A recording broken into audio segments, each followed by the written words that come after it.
அகர முதல எழுத்தெல்லாம் ஆதி பகவன் முதற்றே உலகு. வள்ளுவ குரல் குடும்பம், வலைதமிழ்.com மற்றும் கற்க கசடற என 3 அமைப்புகளும் இணைந்து நவில்தரும் நூல்நயம் என்ற பெயரிலே வாரந்தோறும் திருக்குறள் பற்றிய எண்ண பகிர்வுகளை, நூல்களை இங்கு அறிமுகம் செய்வதோடு பகிர்ந்து கொள்கிறது. இன்றைய தினம் இது 74வது நிகழ்வாக அமைகிறது. இந்த இணைய வழி கூட்டத்திற்கு வந்துள்ள அனைத்து அன்பு நெஞ்சங்களுக்கும் 3 அமைப்புகளின் சார்பாகவும் எனது பணிவான வணக்கங்களை தெரிவித்துக் கொள்கிறேன். இது சிறப்பு தொடராக இதற்கு முன்னதாக 2 தொடர்களை அமைத்து வந்தோம்.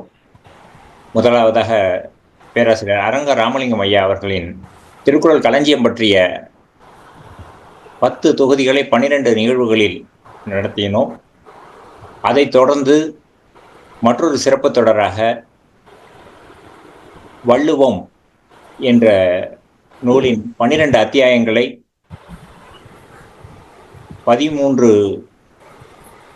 நிகழ்வுகளில் சிறப்பு தொடராக நடத்தினோம். இது 3வது சிறப்பு தொடராக, அதிலும் கல்லூரி மாணவர்களுக்கும் இளைஞர்களுக்குமான சிறப்பு நிகழ்வாக, அதாவது அடுத்த தலைமுறை திருக்குறள் பற்றிய என்ன கருத்துக்களை அறிந்து கொள்வதோடு அதன் வழி நடக்கவும் இது ஊக்குவிக்கும் என்ற நோக்கத்திலே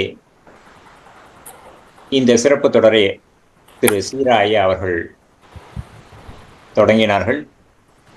அந்த வகையிலே இந்த சிறப்பு தொடரின் 3வது நிகழ்வாக இன்று அமைகிறது.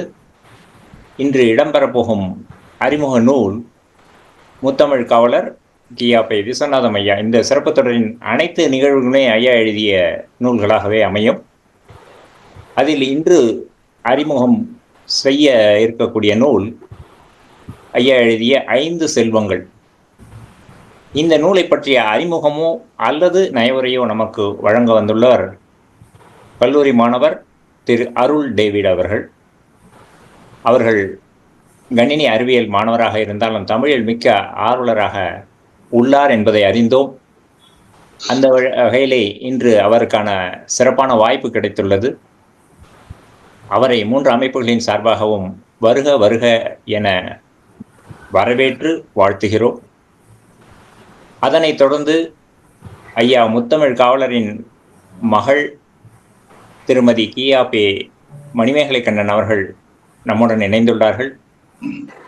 சென்ற நிகழ்விலும் தன் தந்தையுடன் வாழ்ந்த சில பகுதிகளை நமக்காக பகிர்ந்தார்கள். இன்றும் அதுபோலவே பகிர்ந்து கொள்ள நம்முடன் இணைந்துள்ளார். அம்மா அவர்களையும் 3 அமைப்புகளின் சார்பாக வருக வருக என வரவேற்கிறோம்.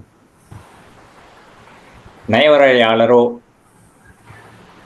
அல்லது இந்த அமைப்பை நடத்தியவர் மட்டுமே இருந்தால் எந்த நிகழ்வும் வெற்றி பெற முடியாது. அதற்கான அன்பு நெஞ்சங்கள், சுவைஞர்கள் இருந்தால் மட்டுமே இந்த நிகழ்வு வெற்றி பெறும் என்ற நோக்கில் ஒவ்வொரு வாரமும் எங்களுக்கு நல்ல ஒத்துழைப்பை நல்கி வரும் அனைத்து நல்லுள்ளங்களையும் வரவேற்று என்னுடைய வரவேற்பை நிறைவு செய்கிறேன்.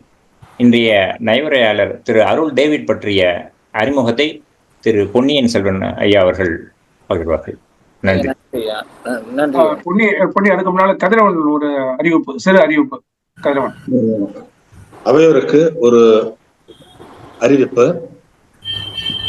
கவிஞர் செவ்வியன் என்று அறியப்பட்ட திரு குப்புசாமி அவர்கள் திருக்குறள் ஆர்வலர், திருவள்ளுவர் வாழ்வியல் மன்றம் என்ற ஒரு அமைப்பினை நிறுவி அதனை மிகச் சிறப்பாகவும் செம்மையாகவும் நடத்தி வந்த அந்த பெரியவர் இன்று காலை மரணமடைந்தார்.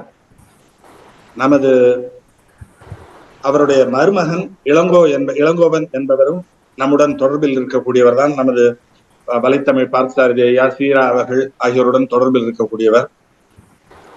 அன்னார் கவிஞர் செவ்வியன் அவர்கள் இன்று காலை, அவருக்கு வயது 88, இன்று காலை மரணமடைந்தார். சில காலமாகவே நோய்வாய்ப்பட்டிருந்தார். சிறந்த கவிஞர், பல நூல்களை எழுதியவர், கல்வியை பரவலாக்க பல தளங்களிலேயும் பணிபுரிந்தவர், அரசாங்க ஊழியராக வேலை செய்தவர், பணியாற்றியவர். அந்த வகையிலே தொழிற்சங்கத்திலேயும் ஈடுபாடு கொண்டிருந்தவர், அறச்சீற்ற மிக்க எழுத்தாளர்.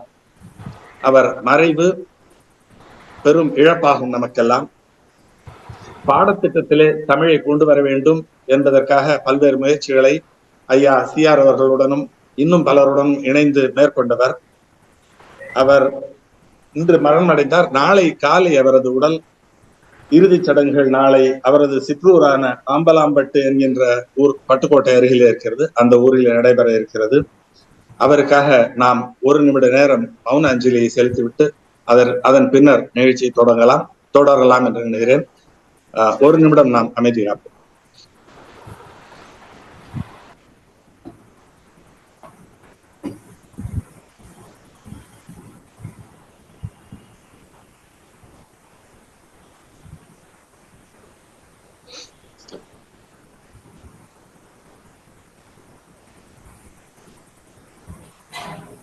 சரிங்க ஐயா.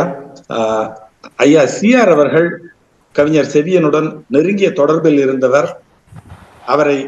அவர் குறித்த ஐயா சிஆர் அவர்களை கவிஞர் செவியன் குறித்த ஒரு சில எண்ண பகிர்வுகளை நம்முடன் பகிர்ந்து கொள்ளலாம் என்று விரும்புகிறேன். அனைவருக்கும் வணக்கம். மிகச்சிறந்த செயல்பாட்டாளர் கவிஞர் செவியன் ஐயா. அவர் சென்னை வந்தவங்க தான் அவரை நான் சந்திச்சேன். அந்த நிகழ்ச்சியில தான் நான் கதிரவனையும் சந்திச்சேன். அண்ணாமலை முன்னாள் மாணவர்கள் அந்த அரங்கத்துல அவர் அவருடைய நூல்களை வெளியிட்டு அள்ளி கொடுப்பார். பையனையே அள்ளி கொடுப்பார். அவர் கணக்கு வழக்கு இல்லாம அள்ளி கொடுப்பார். பெரிய பெரிய பையில போட்டு ஒவ்வொரு நூல் தொகுதியுமே 2000 ரூபா 3000 ரூபா ஒருத்தர் இருக்கும். அந்த அளவு நூல்களை அள்ளி கொடுப்பார். சிந்தனை எப்படியாவது பரவ வேண்டும் நினைப்பார். அந்த அழைப்பிதழ்களை பாத்தீங்கன்னா கார்ல் மார்க்ஸ், காந்தியடிகள், விவேகானந்தர், பெரியார், திருவள்ளுவர், இவங்க 5 பேர்த்துடைய படமும் அந்த அழைப்பிதழ்ல இருந்தது. என்ன வித்தியாசமா இருக்குன்னு சொல்லிட்டு தான் அந்த நிகழ்ச்சி நான் போயிருந்தேன். நானு ரொம்ப சிறப்பா அந்த நிகழ்ச்சி நடந்தது. அதுக்கப்புறம் ஐயா தென் சென்னையில கிழக்கு கடற்கரை சாலையில நீலாங்கரை பகுதியில ஐயா தங்கியிருந்தாரு. அந்த திருக்குறள் வாழ்வியலாக்க மன்றம்னு ஒண்ணு அமைச்சு அவர் முன்னால யார் போனாலும் அந்த வீட்டுக்கு முன்னால ஒரு சின்ன ஷெட்டு மாதிரி இருக்கும், திறந்த வெளியில இருக்கும். அதுல உட்காந்துதான் எல்லாமே தேநீர் கொடுப்பாங்க. அவங்க துணைவர் விருந்தோம்பல் அப்படிதான் பண்ணுவாங்க. முடிச்சுட்டு அப்புறம் ஐயாவோட திருக்குறள் சார்ந்த செய்திகள்லாம் பகிர்ந்துக்கிட்டு பல நாள் போயிருக்கேன் நான்.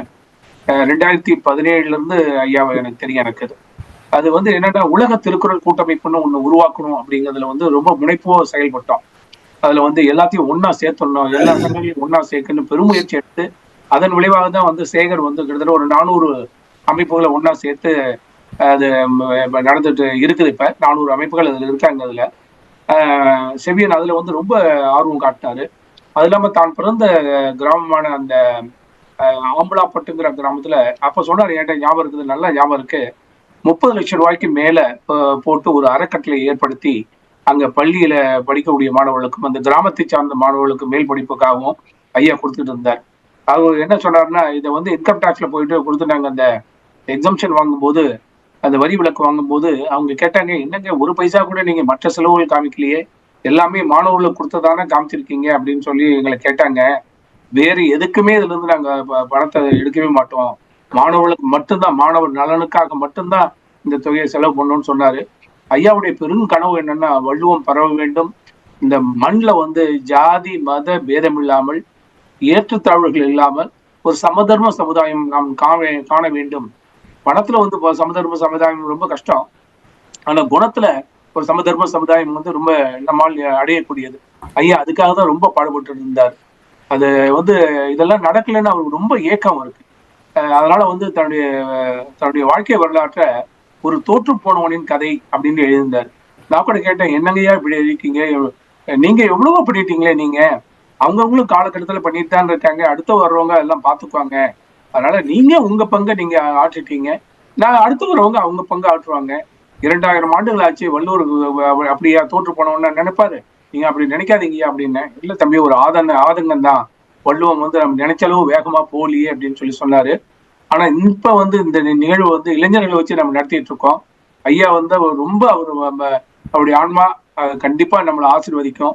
எப்படி கேஆபி ஐயா இன்னைக்கு தம்பி பேசும்போது அம்மா இதை சொல்லுவாங்க, ஏன்னா உடற்செல்வம்னு சொல்லிருக்காங்க. ஐயா ஒரு நிறைவாழ்வு வாழ்ந்தவங்க. அந்த நிறைவாழ்வை நோக்கி தான் நம்ம போயிட்டு இருக்கோம். நம்ம அதுல அந்த வாழ்க்கையில மனநிறைவோட நம்ம இருக்கணும். அதுல அது செவியன் ஐயாவுடைய வாழ்க்கை வந்து ஒரு பெரும் எடுத்துக்காட்டு.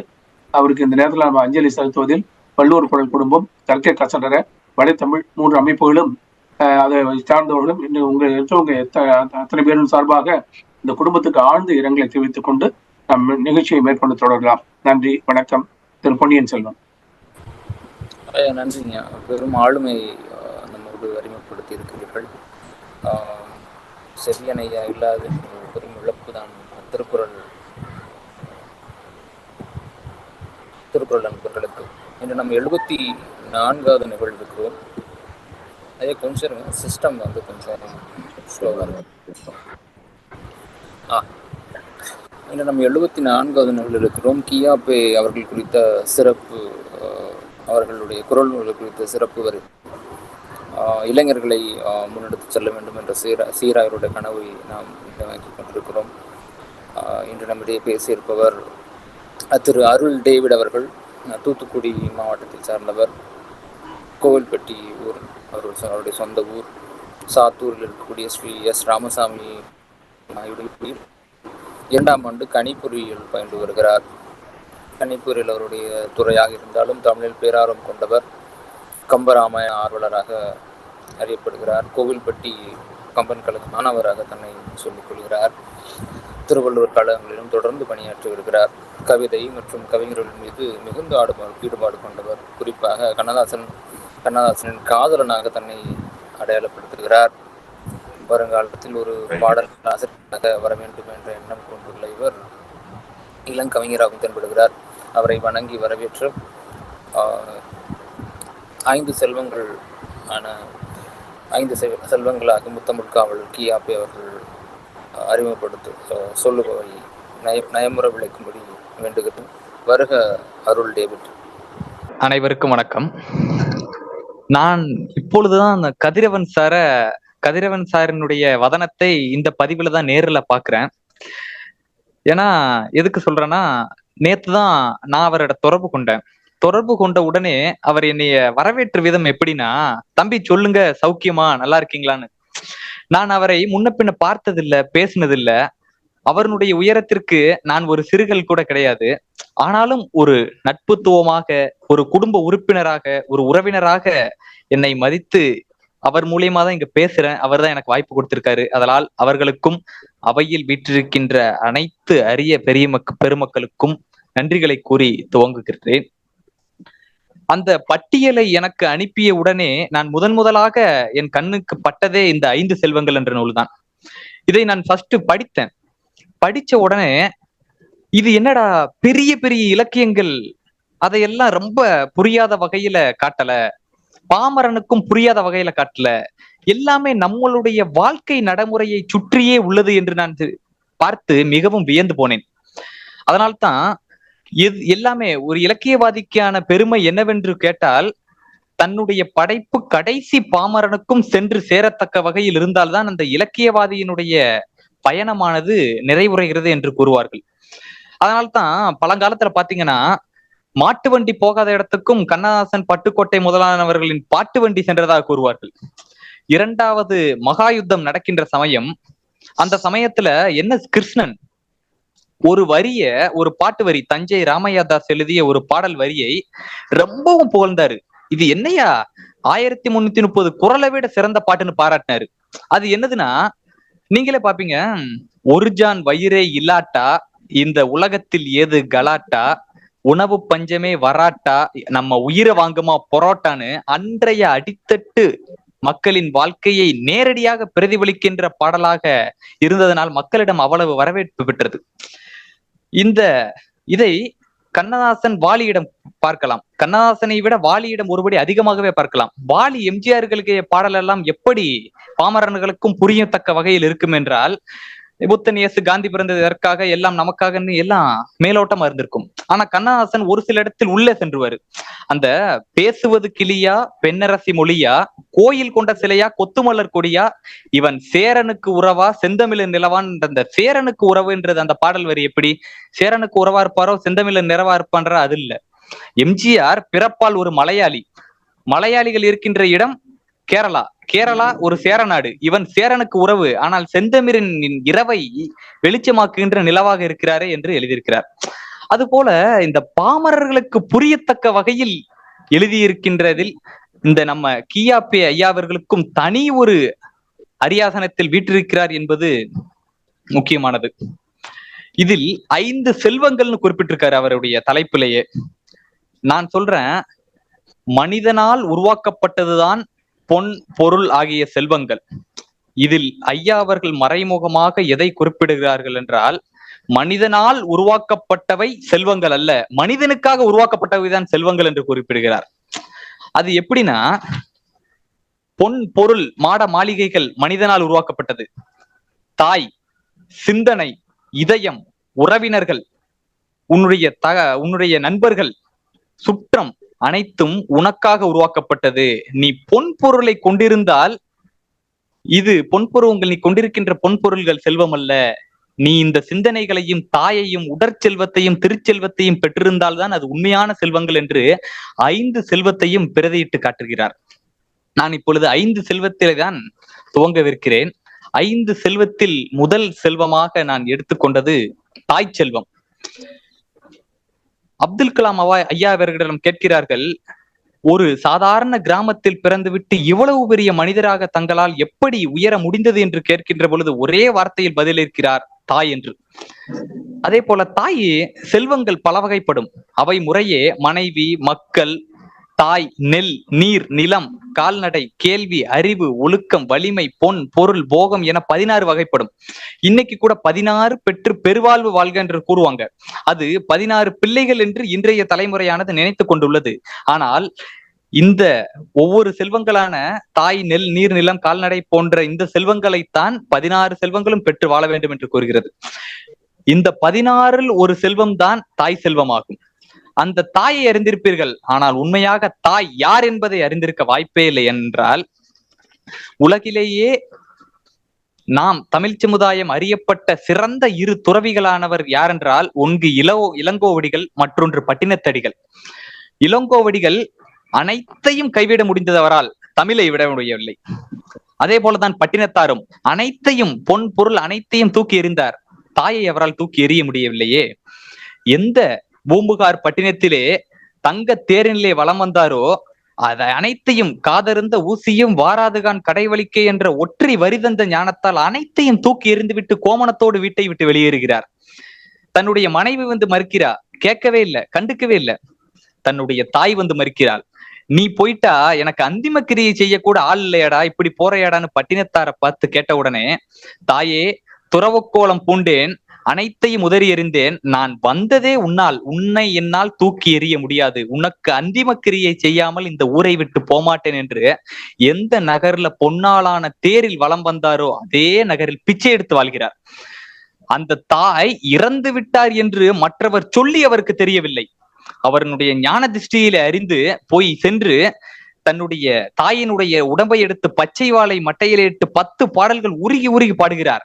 குடியிருந்த வீட்டுக்கு கொல்லி வைக்க வேகுதே தீயினில் வெந்தி பொடி சாம்பலாகுதே, அரிசியே நானிடுவேன் ஆத்தாள் தனக்கு, பூமானை என்றழைத்த வாய்க்கு இனி எப்பிறப்பில் காண்பேன் உன்னை என்று முந்தி தவம் கிடந்து 300 நாளளவும் அந்தி பகலாய் சிவனை ஆதரித்து தொந்தி சரிய பெற்ற உனக்கு எப்படி விறகிலிட்டு தீமூட்டுவேன் என்று உருகி உருகி பாடுகிறார்.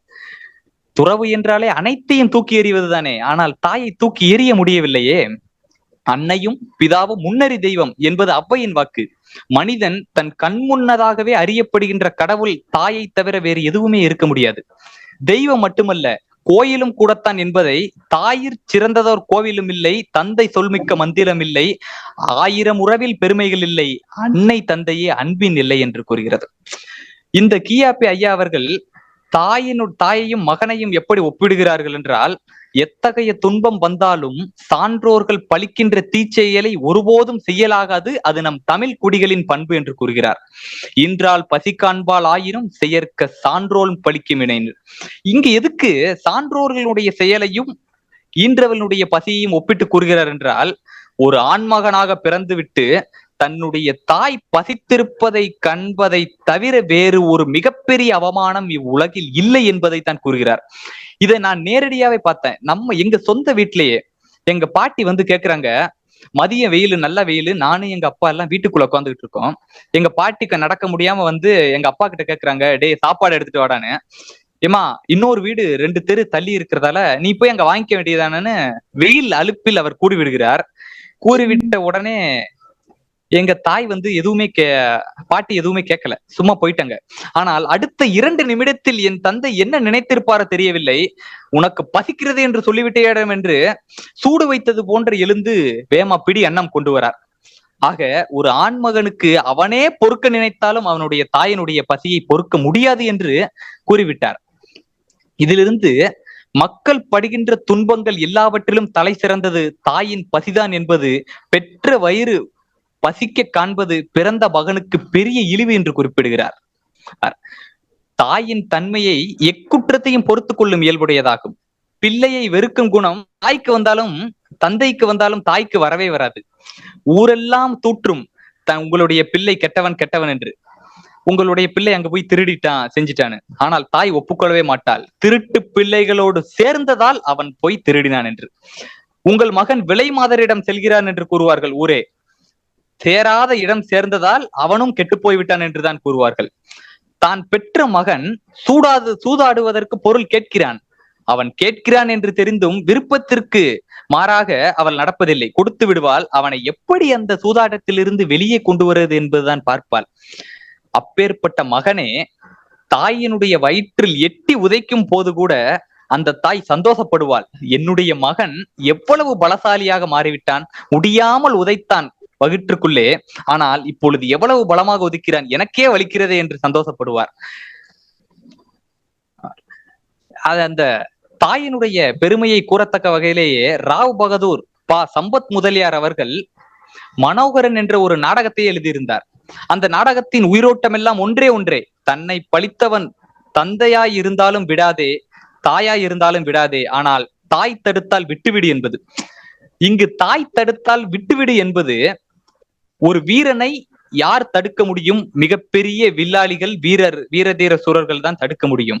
ஆனால் அப்பேற்பட்டவர்கள் தடுத்தாலும் விடாதே, ஆனால் தாயானவள் ஒரு வீரனாகிய மகனை தடுப்பதற்கு முழு அதிகாரம் உள்ளது, அதற்கான பலமும் அவளின் மனதிலத்திலும் உள்ளது என்று கூறுகிறார்.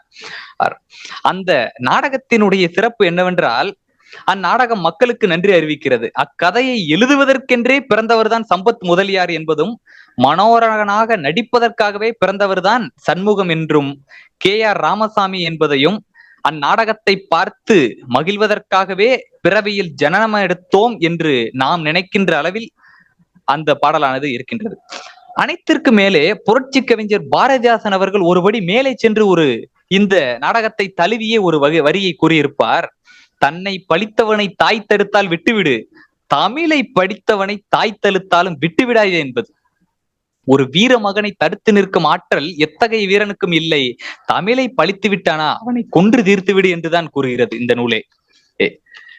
தார்கியின் சொற்களை தட்டிவிட்டு பின்பற்று நடப்பதற்கு பிற சொற்கள் இல்லை என்பதற்கு பல அறிஞர்களின் முடிவே அது. அம்மையே அப்பா ஒப்பிலா மணியே என்று மாணிக்க வாசகரின் திருவாசகம் நமது விளக்குகிறது.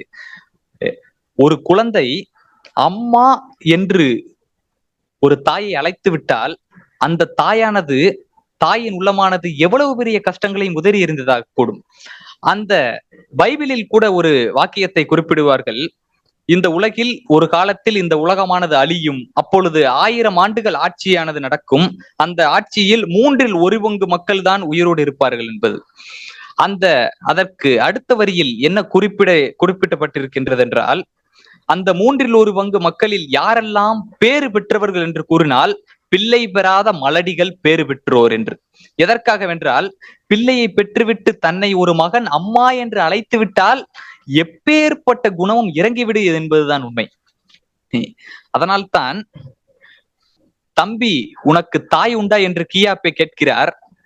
இருந்தால் விடாதே, உன் தாய் உயிரோடு இருந்தால் நீ ஒரு சிறந்த செல்வத்தை பெற்றிருக்கிறாய் என்று கருது. இன்றோ நாளையோ சில ஆண்டுகளில் அச்செல்வம் உன்னை விட்டு பிரிந்தாக வேண்டும், பிரிய கூடும். அதனால் வாழும் காலத்திலேயே வயிற்றை எரிய செய்யாதே. எதற்காக அந்த வயிற்றை எரிய செய்யாதே என்று கூறுகிறார் என்றால், நீ குடியிருந்த வீடு அதை நீ எரிய வைத்து விட்டு எங்கனம் சென்று வாழ்வாய் என்று கூறுகிறார். நான் இந்த தாய் செல்வத்திலேயே மனதை உருக்கி படித்த விஷயம் என்னவென்றால், முடிவாக அவர் 3 கருத்துக்களை கூறுகிறார். தாய் இருந்தால் அவரை போற்றி வாழ்ந்து கொள், இல்லை என்றால் தாயை இழந்து திக்கற்று தெருவில் நிற்கும் பிள்ளைகளை பார்த்தேன் திருந்துவிடு என்பது.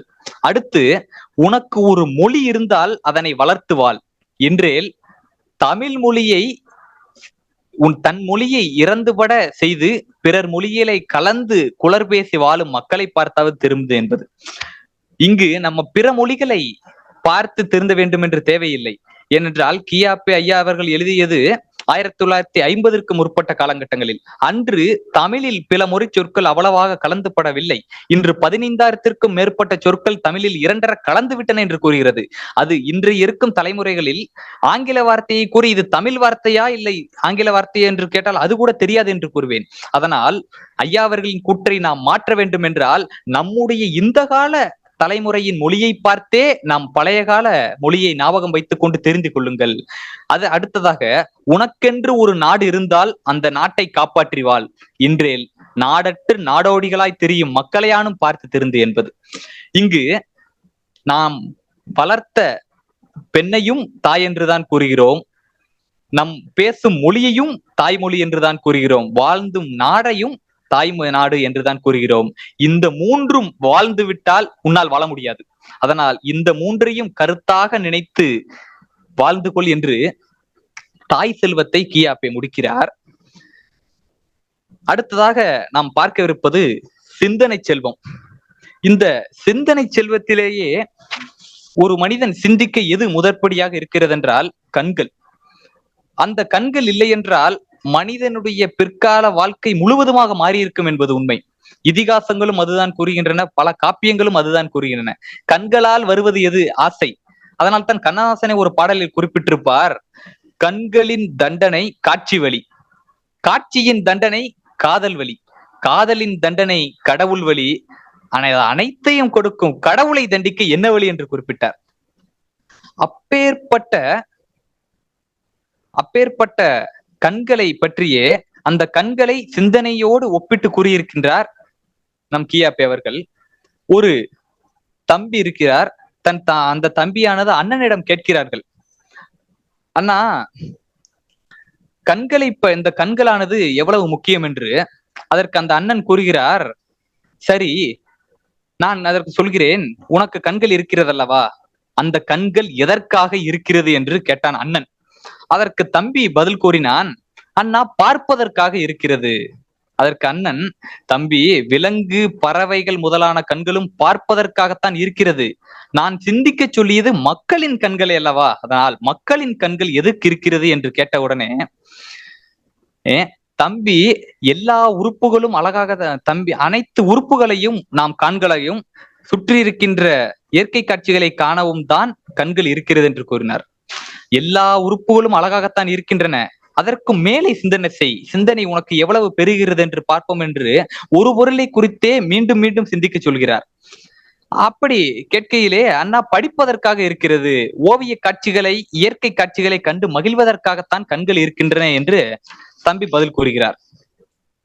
அது சரி, கலை உணர்ச்சியும் ஒன்றுதான் மக்களையும் மாக்களையும் வேறுபடுத்தி கூறுவதற்கு உதவி செய்கிறது, மேலும் சிந்தனை செய் என்று கூடியவுடனே வாடி வதங்கி அழுவோரின் துன்பங்களை எல்லாம் கண்டு கண்ணீர் வடிப்பதற்குத்தான் கண்ணீர் இருக்கின்றது, கண்கள் இருக்கிறது என்று கூறுகிறான்.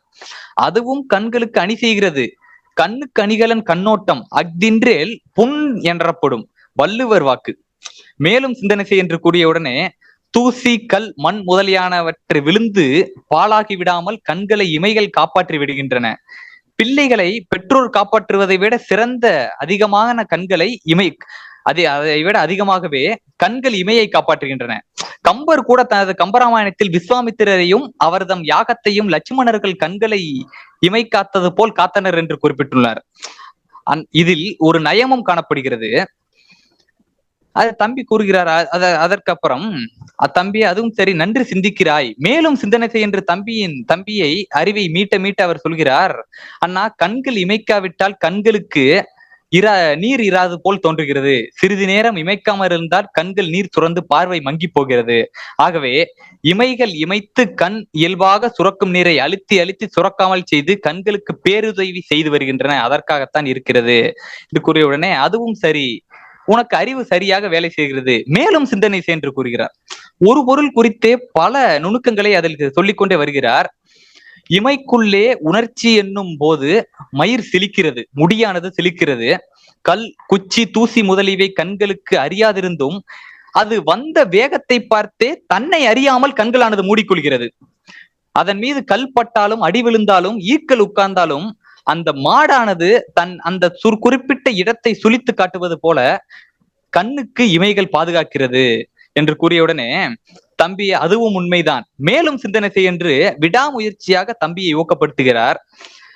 தம்பி கூறுகிறார், அண்ணா, சன்னர் கதவுகள் காற்றும் வெளிச்சமும் வேண்டியது போது திறந்து வைக்கவும் பனிச்சாரல் முதலியவற்றை அடிக்கடி மூடவும் உதவுவதைப் போலவே கண்களும் இமைகள் உதவ வேண்டும் போன்று நல்லவைகளை பார்க்கும் போதும் திறக்கவும் தீயவைகளை பார்க்கும் போது மூடவும் வேண்டிதான் கண்கள் அமைந்திருக்கின்றன.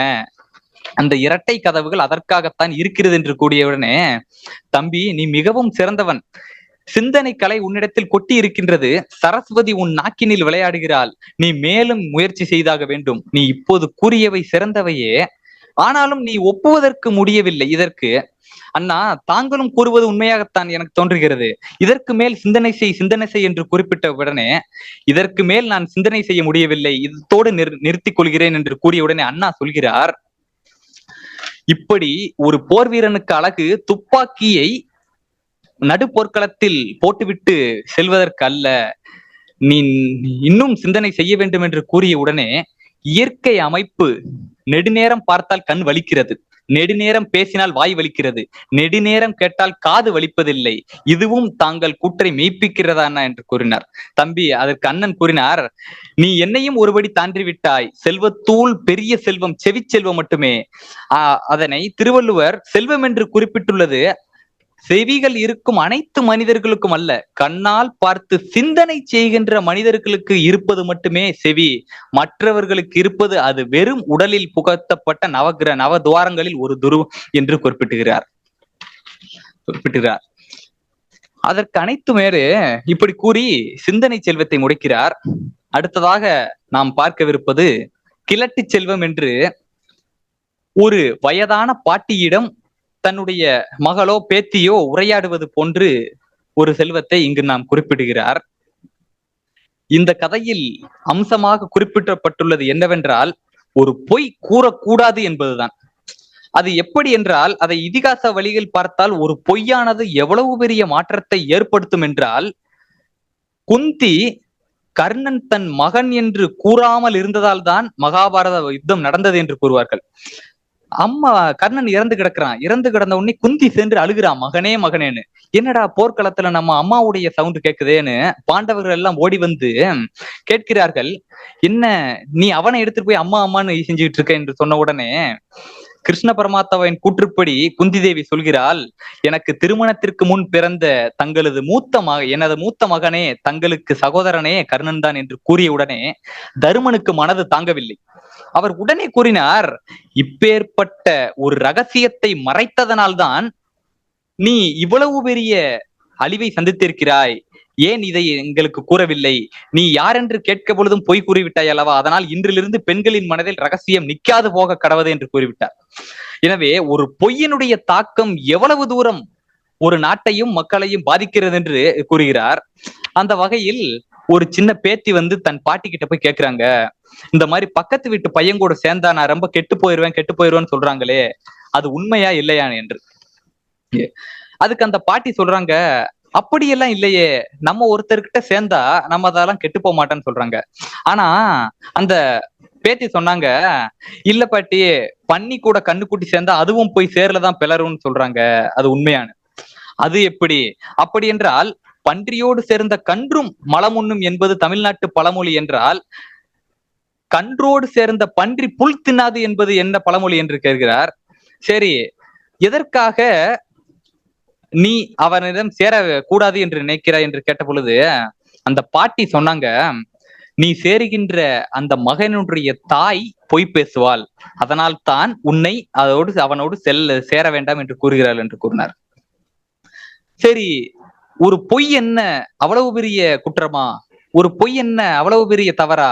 அவர் பொய் பேசினால் அவர்கள் குடும்பத்தினுடைய யாருடையும் நான் சேரக்கூடாது என்று கேட்ட பொழுது, இல்லை தம்பி, இன்று இந்த வீட்டில் கலகலப்பாக இருக்க வேண்டிய இந்த வீட்டில் நீயும் நானும் மட்டுமே சேர்ந்து வாழ்கிறோம் என்றால் அதற்கு முன்பொரு காலத்தில் கூறிய ஒரு பொய் தான் காரணம் என்று கூறுகிறார். எதற்காக என்றால், உன்னுடைய அம்மா, அதாவது என்னுடைய மருமகள், எதிர்த்த வீட்டில் இருந்து ஒரு பொருளை வாங்குவதற்காக உள்ளே சென்று வெளியே வந்த நேரம் உன் தந்தை பார்த்து விட்டார். உன் தந்தையை பார்த்தபடியே அவளும் வீட்டிற்குள் நுழைந்தால், வீட்டிற்குள் நுழைந்த உடனே எதிர்த்த வீட்டுக்காரனின் வீட்டில் என்ன வேலை என்று கன்னத்தில் அறைந்து விட்டார். தன்னுடைய கற்பின் மீது சந்தேகப்பட்டு தன்னுடைய கணவர் என்னை அடித்து விட்டார் என்று உனது தாய் சாப்பிடவே இல்லை. அதனால் மருமகள் இப்படி இருக்கிறார்கள் என்று என்னுடைய கணவர், அதாவது உன்னுடைய தாத்தா என்னிடம் கேட்டார். என்ன, உன் மகன் ஏதாவது மருமகளை அடித்து விட்டானா? மருமகள் அமைதியாக இருக்கிறார்கள் என்று கேட்ட உடனே இவள் அனைத்திற்கும் பொதுவான ஒரு பதிலை சொல்லிவிட்டால் தெரியாது என்று, அனைத்து மாமியார்களுக்கும் உரித்தான ஒரு பதிலை தெரியாது என்று கூறிவிட்டார். அதனால் அந்த தாத்தாவும் எதுவும் கேட்டுக்கொள்ளவில்லை.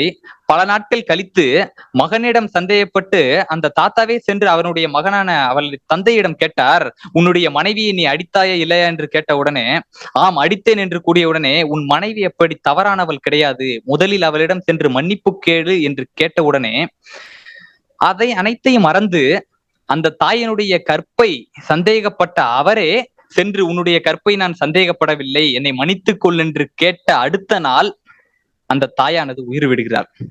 அந்த தாயானவள் உயிர் விட்ட சில காலங்களிலேயே பேச்சு மூச்சு இல்லாமல் மதுவுக்கு அடிமையாகி தந்தையும் உயிர் விடுகிறாள்.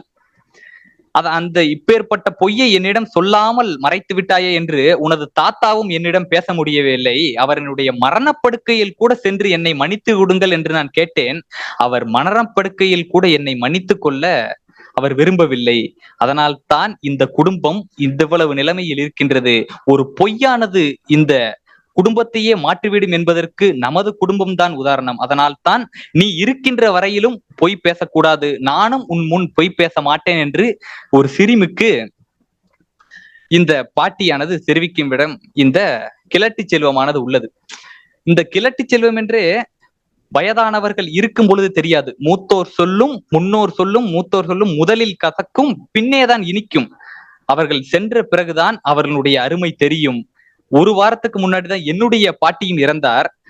என்னுடைய பாட்டியை ஊரார் அனைவரும் தேடி வருவது எதற்காக என்றால், யாருக்காவது கல்யாணம் முடிக்கிறாங்க என்றா இவங்களுடைய குடும்பத்தினுடைய கோத்திரம் என்ன, இவர்களுடைய கோத்திரம் என்ன, 2 கோத்திரங்களும் பொருந்துமா என்று கேட்க வருவார்கள். ஆனால் இன்று யார் எங்க ஊர்ல இருக்க யாருமே அதை கேட்க முடியாது. ஏன்னா எங்க பாட்டி இறந்துட்டாங்க. அதனால் தான் இப்பொழுது திண்ணை வெறுமையாக கிடக்கிறது. அதனால் தான் ஒரு கிழட்டு ஒரு வயோதிகர்கள் குடும்பத்தில் இருப்பது எவ்வளவு உன்னதமான செயல் என்று கியாபே விஸ்வநாதன் அவர்கள் கூறியிருக்கிறார். அடுத்ததாக நாம் 4வதாக பார்க்க வேண்டிய செல்வம் என்னவென்றால் உடற்செல்வம். இந்த உடல் என்பதே ஒரு அதிசயம் என்றுதான் கூறுவேன். எப்படி என்றால், நீங்கள் 50 கிலோ, ஏன் 500 கிலோ எடையுள்ள ஒரு பொருளை கூட கையால் தூக்கி விடலாம். 50 கிராம் குச்சியை வச்சு உங்க கையில டொக்குன்னு தட்டுனா உடஞ்சு போயிடும் உங்க கை. உங்க கண் உள்ள இருக்கின்ற ஒரு திரவம், ஒரு லிக்யூடு உங்களின் முன் நடக்கின்ற அனைத்தையும் உங்கள் கண்ணுக்குள்ளே உங்கள் சிந்தையினுள்ளே வெளிச்சமிட்டு காட்டுகிறது. அதனால்தான் வெளிச்சமிட்டு காட்டுகிறது என்றால், இந்த உடலானது ஏதோ ஒரு கட்டமைப்பின் தாக்கத்தினால் தான் நிலை கொண்டு இருக்கிறது என்று கூறுவார்கள். நம்ம முன்னோர்கள் எல்லாம் வயது வரம்பு எல்லாம் ரொம்ப வித்தியாசமா இருந்துச்சு. ஏனென்றால் அவர்களுடைய பழக்க வழக்கங்கள், அவர்களுடைய உடை நாகரீகங்கள் எல்லாம் அப்படி இருந்துச்சு. நோய் வராமல் தடுப்பவன் தான் அறிஞன். அது நமது பெரியோர்கள், நமது வழிவந்த பெரியோர்கள் தான். வந்து தடுப்பவன் தான் மனிதன், அதுதான் நாம். வந்தும் தடுக்காதவன் பிணம், அதுதான் என்பதுதான் புதுமொழி. மக்கள் முயன்றால் நோய் வராமல் தடுத்து வாழ முடியும். அதற்கு நீங்கள் செய்ய வேண்டிய ஒன்று, உண்ணும் உணவிலும் உடலிலும் உழைப்பிலும் சிறு கருத்தை செலுத்துவதுதான். இப்ப பெரியவங்க இன்னைக்கு நான் கூற கொஞ்சம் வெளியே படுத்தா, ஐயோ பனியில படுக்காத, காய்ச்சல் வந்துரும், தடுமம் பிடிச்சிருன்னு சொல்லுவாங்க. எதற்காக எனக்கு பனி ஒத்துக்கொள்ளவில்லை? நான் வெயிலை விரும்பாதவன். ஏன்னா 1 மணி நேரம் வெயில்ல இருந்தா 1 மணி நேரம் பனியில இருக்கிறார் என்பதுதான் கியாபேவினுடைய கருத்து. மழையிலும் நனையலாம், காற்றிலும் அடிபடலாம், ஆனால் ஒன்று நீங்கள் வெயிலிலும் காய்ந்திருக்க வேண்டும். நாள்தோறும் 1 மணி நேரம் வெயிலை தாங்கும் உடம்பு 1 மணி நேரம் பனியை தாங்கும், 1 மணி நேரம் மழையையும் தாங்கும் என்றுதான் இவர் அடித்து கூறியிருக்கிறார்.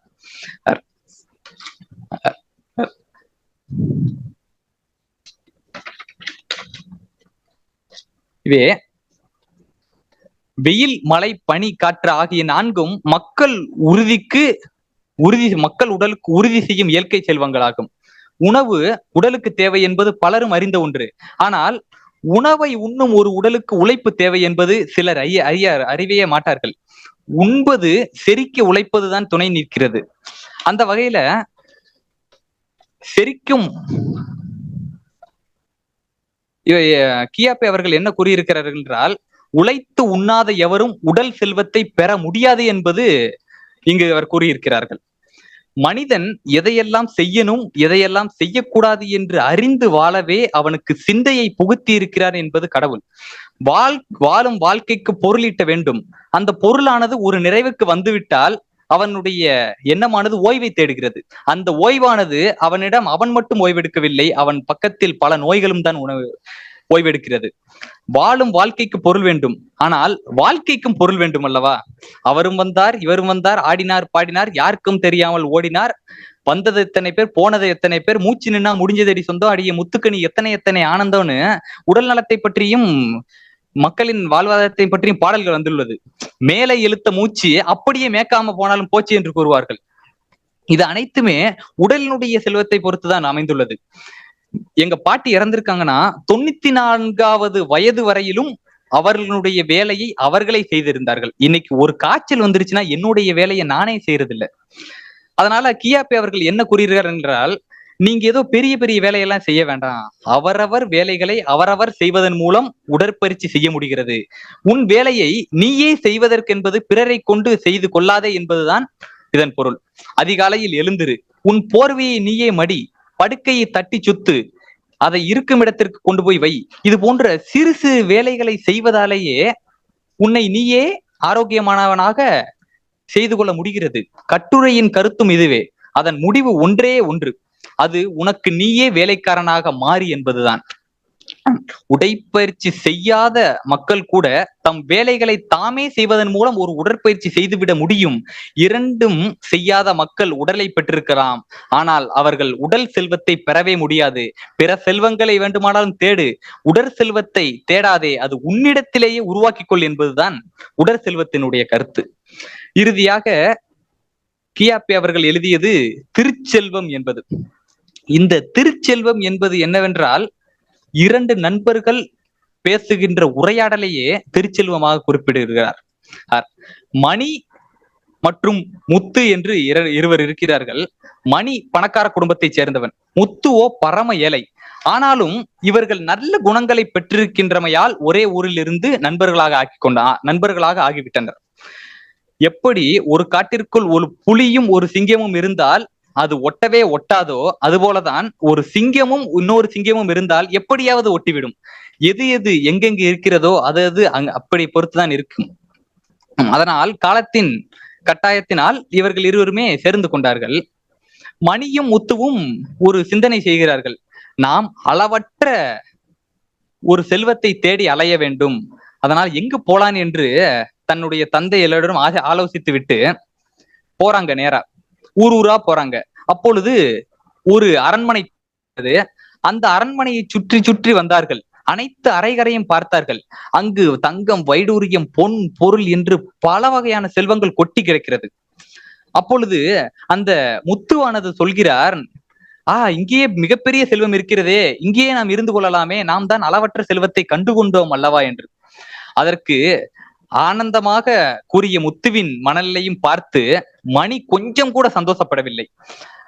இங்கு கியாபே அவர்கள் எதை மறைவிட்டு காட்டுகிறார்கள் என்றால், ஒரு தலைமை பண்பு யாருக்கு உள்ளதோ அவன் எளிதாக சந்தோஷப்படமாட்டான் என்பது. அதனால்தான் எங்க ஊர் திருவிழா கூட நடக்கும், நாங்களும் அங்க வேலை செய்வோம். ஆனா எங்களுடைய வேலை 10 நாள் திருவிழாக்கள் முடிந்த உடனே, கொடியை இறக்கிய உடனே வீட்டிற்கு வந்து தூங்குவது. ஆனால் அந்த பொறுப்பை யார் எடுத்துள்ளாரோ அனைத்து உடைமைகளையும் உள் சென்று வைத்து பூட்டினால்தான் ஒரு தலைமை பண்பானது நிறைவேற்றி அடைகிறது என்றுதான் இதன் பொருள். அதனால்தான் அவன் கொஞ்சம் கூட சந்தோஷப்படவில்லை. இல்லை, இது உண்மையான செல்வம் அல்ல.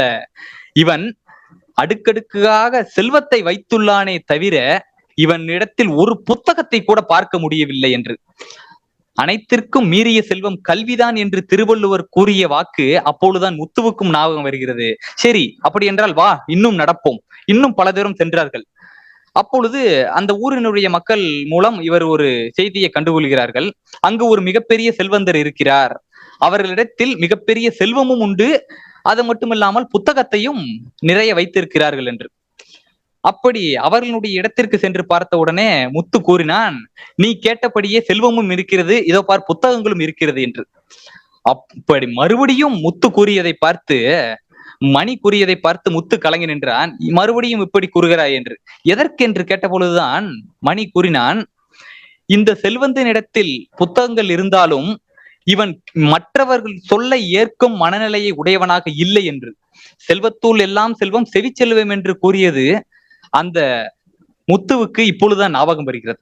எனவே இன்னும் சில தூரம் நடந்தார்கள். அந்த இடத்திலே அளவற்ற புத்தகங்களும் இருக்கின்றது, அளவற்ற செல்வமும் இருக்கின்றது. அவர்கள் அந்த செல்வந்தனானவன் மற்ற புலவர்களையும் அரியோர்களையும் கேட்டு கேள்விகளையும் ஏன் எதற்கு எப்படி என்று கேட்கும் மனப்பாங்கு உடையவனாகவும் இருந்தாள். அப்ப இந்த முத்து கூறினான், நீ கேட்டபடி அனைத்துமே ஒரு சேர பெற்ற ஒரு ஒப்புயர்வற்ற மனிதனை நாம் இங்கு கண்டுவிட்டோம். பிறகு எதற்கு இங்கே நாம் இருந்து கொள்ளலாம் என்று கூறிய உடனே, இதுவும் செல்வம் அல்ல, அவனுடைய குணம் சரியில்லை. இத்தனையும் கற்றாலும் அவனுடைய குணம் சரியில்லை. இதனால் தான் விவேக சிந்தாமணி இந்த இடத்திற்கு தகுந்தபடி ஒரு பாடலை குறிப்பிட்டிருப்பார். தும்மினில் புதைந்த கல்லும் துயிலின்றி சுடர்கொடா, வேம்புக்கு பால்வார்த்தென்னும் வேப்பிலை கசப்புமாறா, பாம்புக்கு பால்வார்த்தென்னும் தான் அதன் குணமாறா, தான் பல நூல் கற்றும் துற்றனோர் நல்லவர் ஆகார் என்று இங்கு குறிப்பிட்டுள்ளார். அதனால்தான் அவன் எவ்வளவு படித்தாலும் அவனுடைய குணம் சரியே இல்லை என்று. இப்படி பேசிக்கொண்டே வருகையிலே அந்த நாளானது முடிவுற்றது. மீண்டும் இருவரும் ஊர் திரும்பும் நேரத்திற்கு வந்துவிட்டனர். அப்பொழுது மணியாகப்பட்டவன் முத்துவை நோக்கி ஒரு கேள்வியை கேட்கிறான்.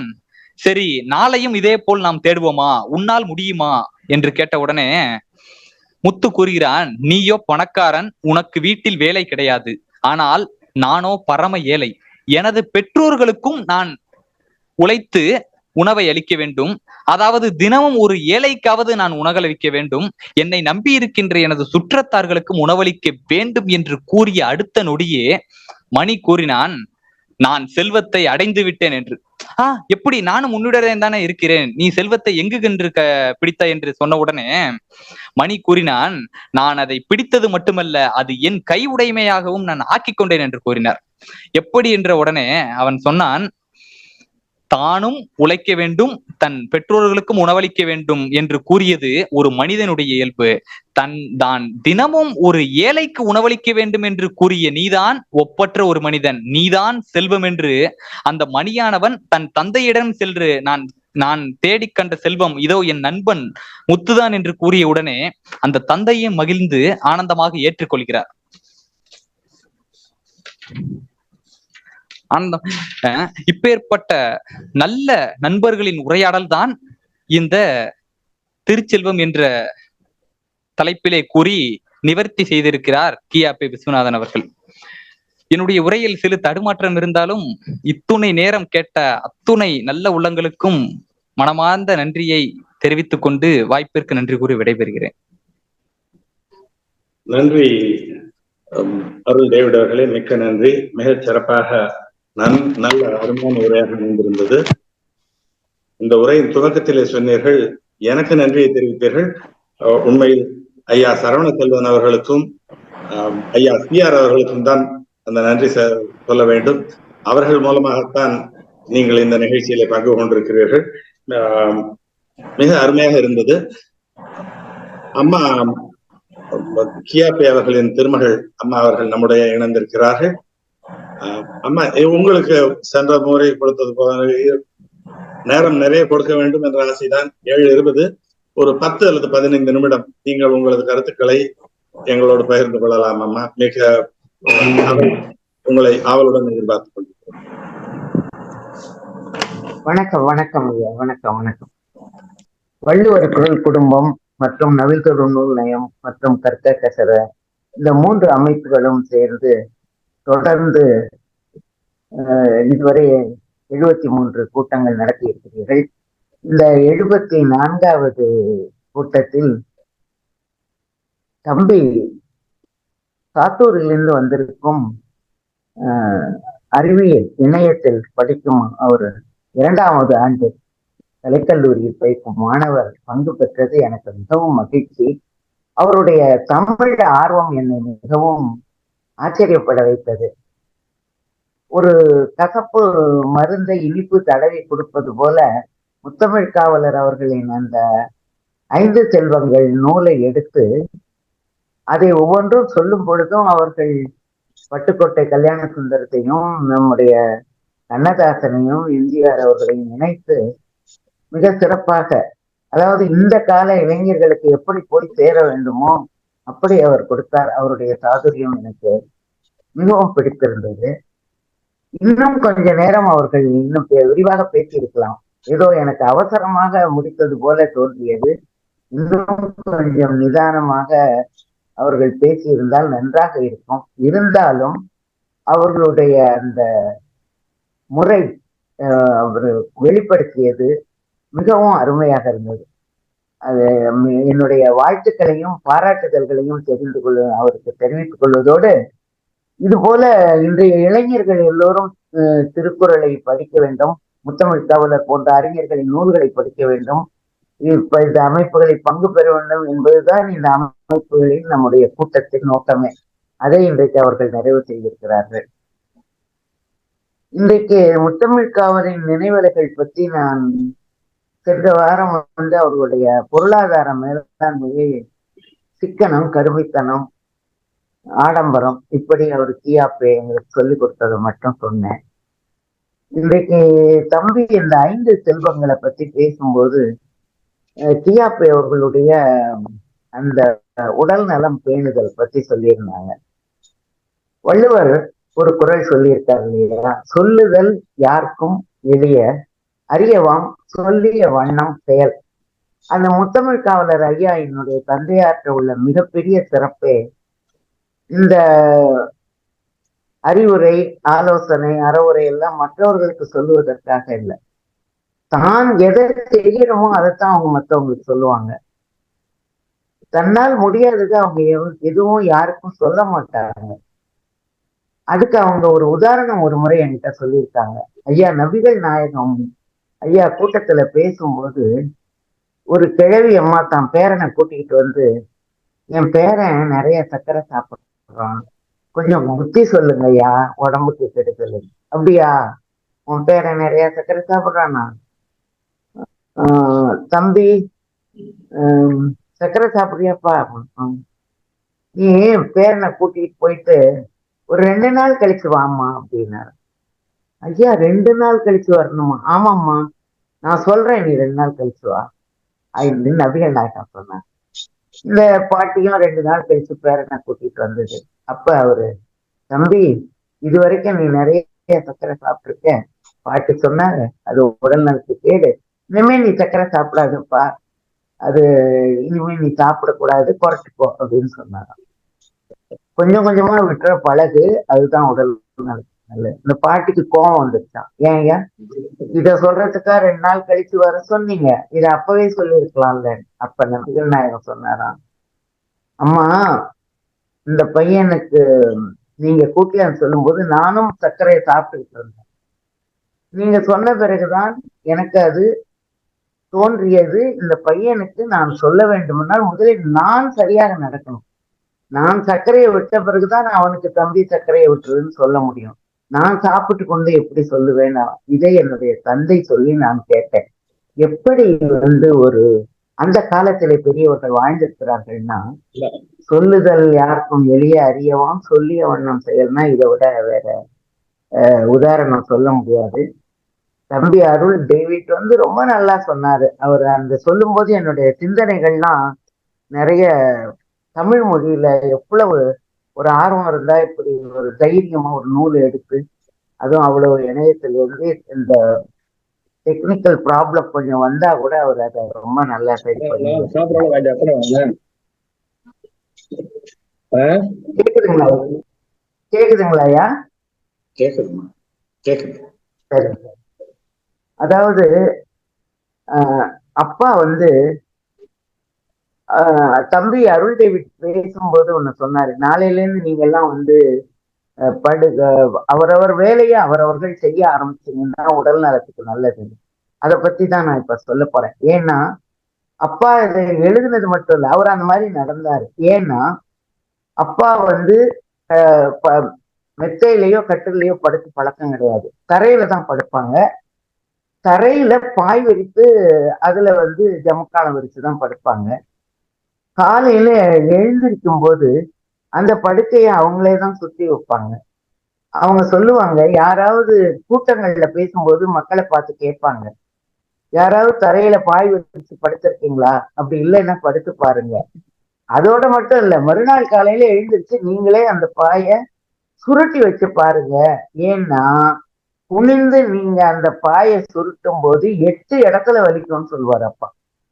அந்த காலு, பாதம், முட்டி, முழங்கால், இடுப்பு, தோல், கழுத்து, இந்த மாதிரி 8 இடங்கள்ல வலிக்கும் கை காலெல்லாம். ஏன்னா பழக்கம் இல்லாட்டி அது செய்ய முடியாது. இதுவே மிகப்பெரிய உடல் பயிற்சின்னு சொல்லுவாங்க. அது மட்டும் இல்ல, இன்னொன்னு சொன்னாங்க தம்பி சொல்லும் போது, அந்த 5 செல்வங்கள்ல இருக்கிற மாதிரி அவரவர் வேலைன்னு சொல்லும் போது, அப்பா குளிச்சுட்டு வந்தாங்கன்னா அவருடைய துணியை அவர் தான் துவைப்பாரு, வேற யாருக்கிட்டையும் கொடுக்க மாட்டார். தானே துவைச்சு தானே பிழிஞ்சு தானே காய போட்டுட்டு தான் வருவார். அந்த இதை கண்டு நான் எங்க அம்மா கிட்ட கேட்டேன், என்னம்மா அப்பா கொடுக்க மாட்டாங்கம்மா. நான் சொல்லுவேன், ஏம்மா நீங்க செய்ய மாட்டீங்களா, அப்பா துணி துவைக்கிறாங்களேன்னு.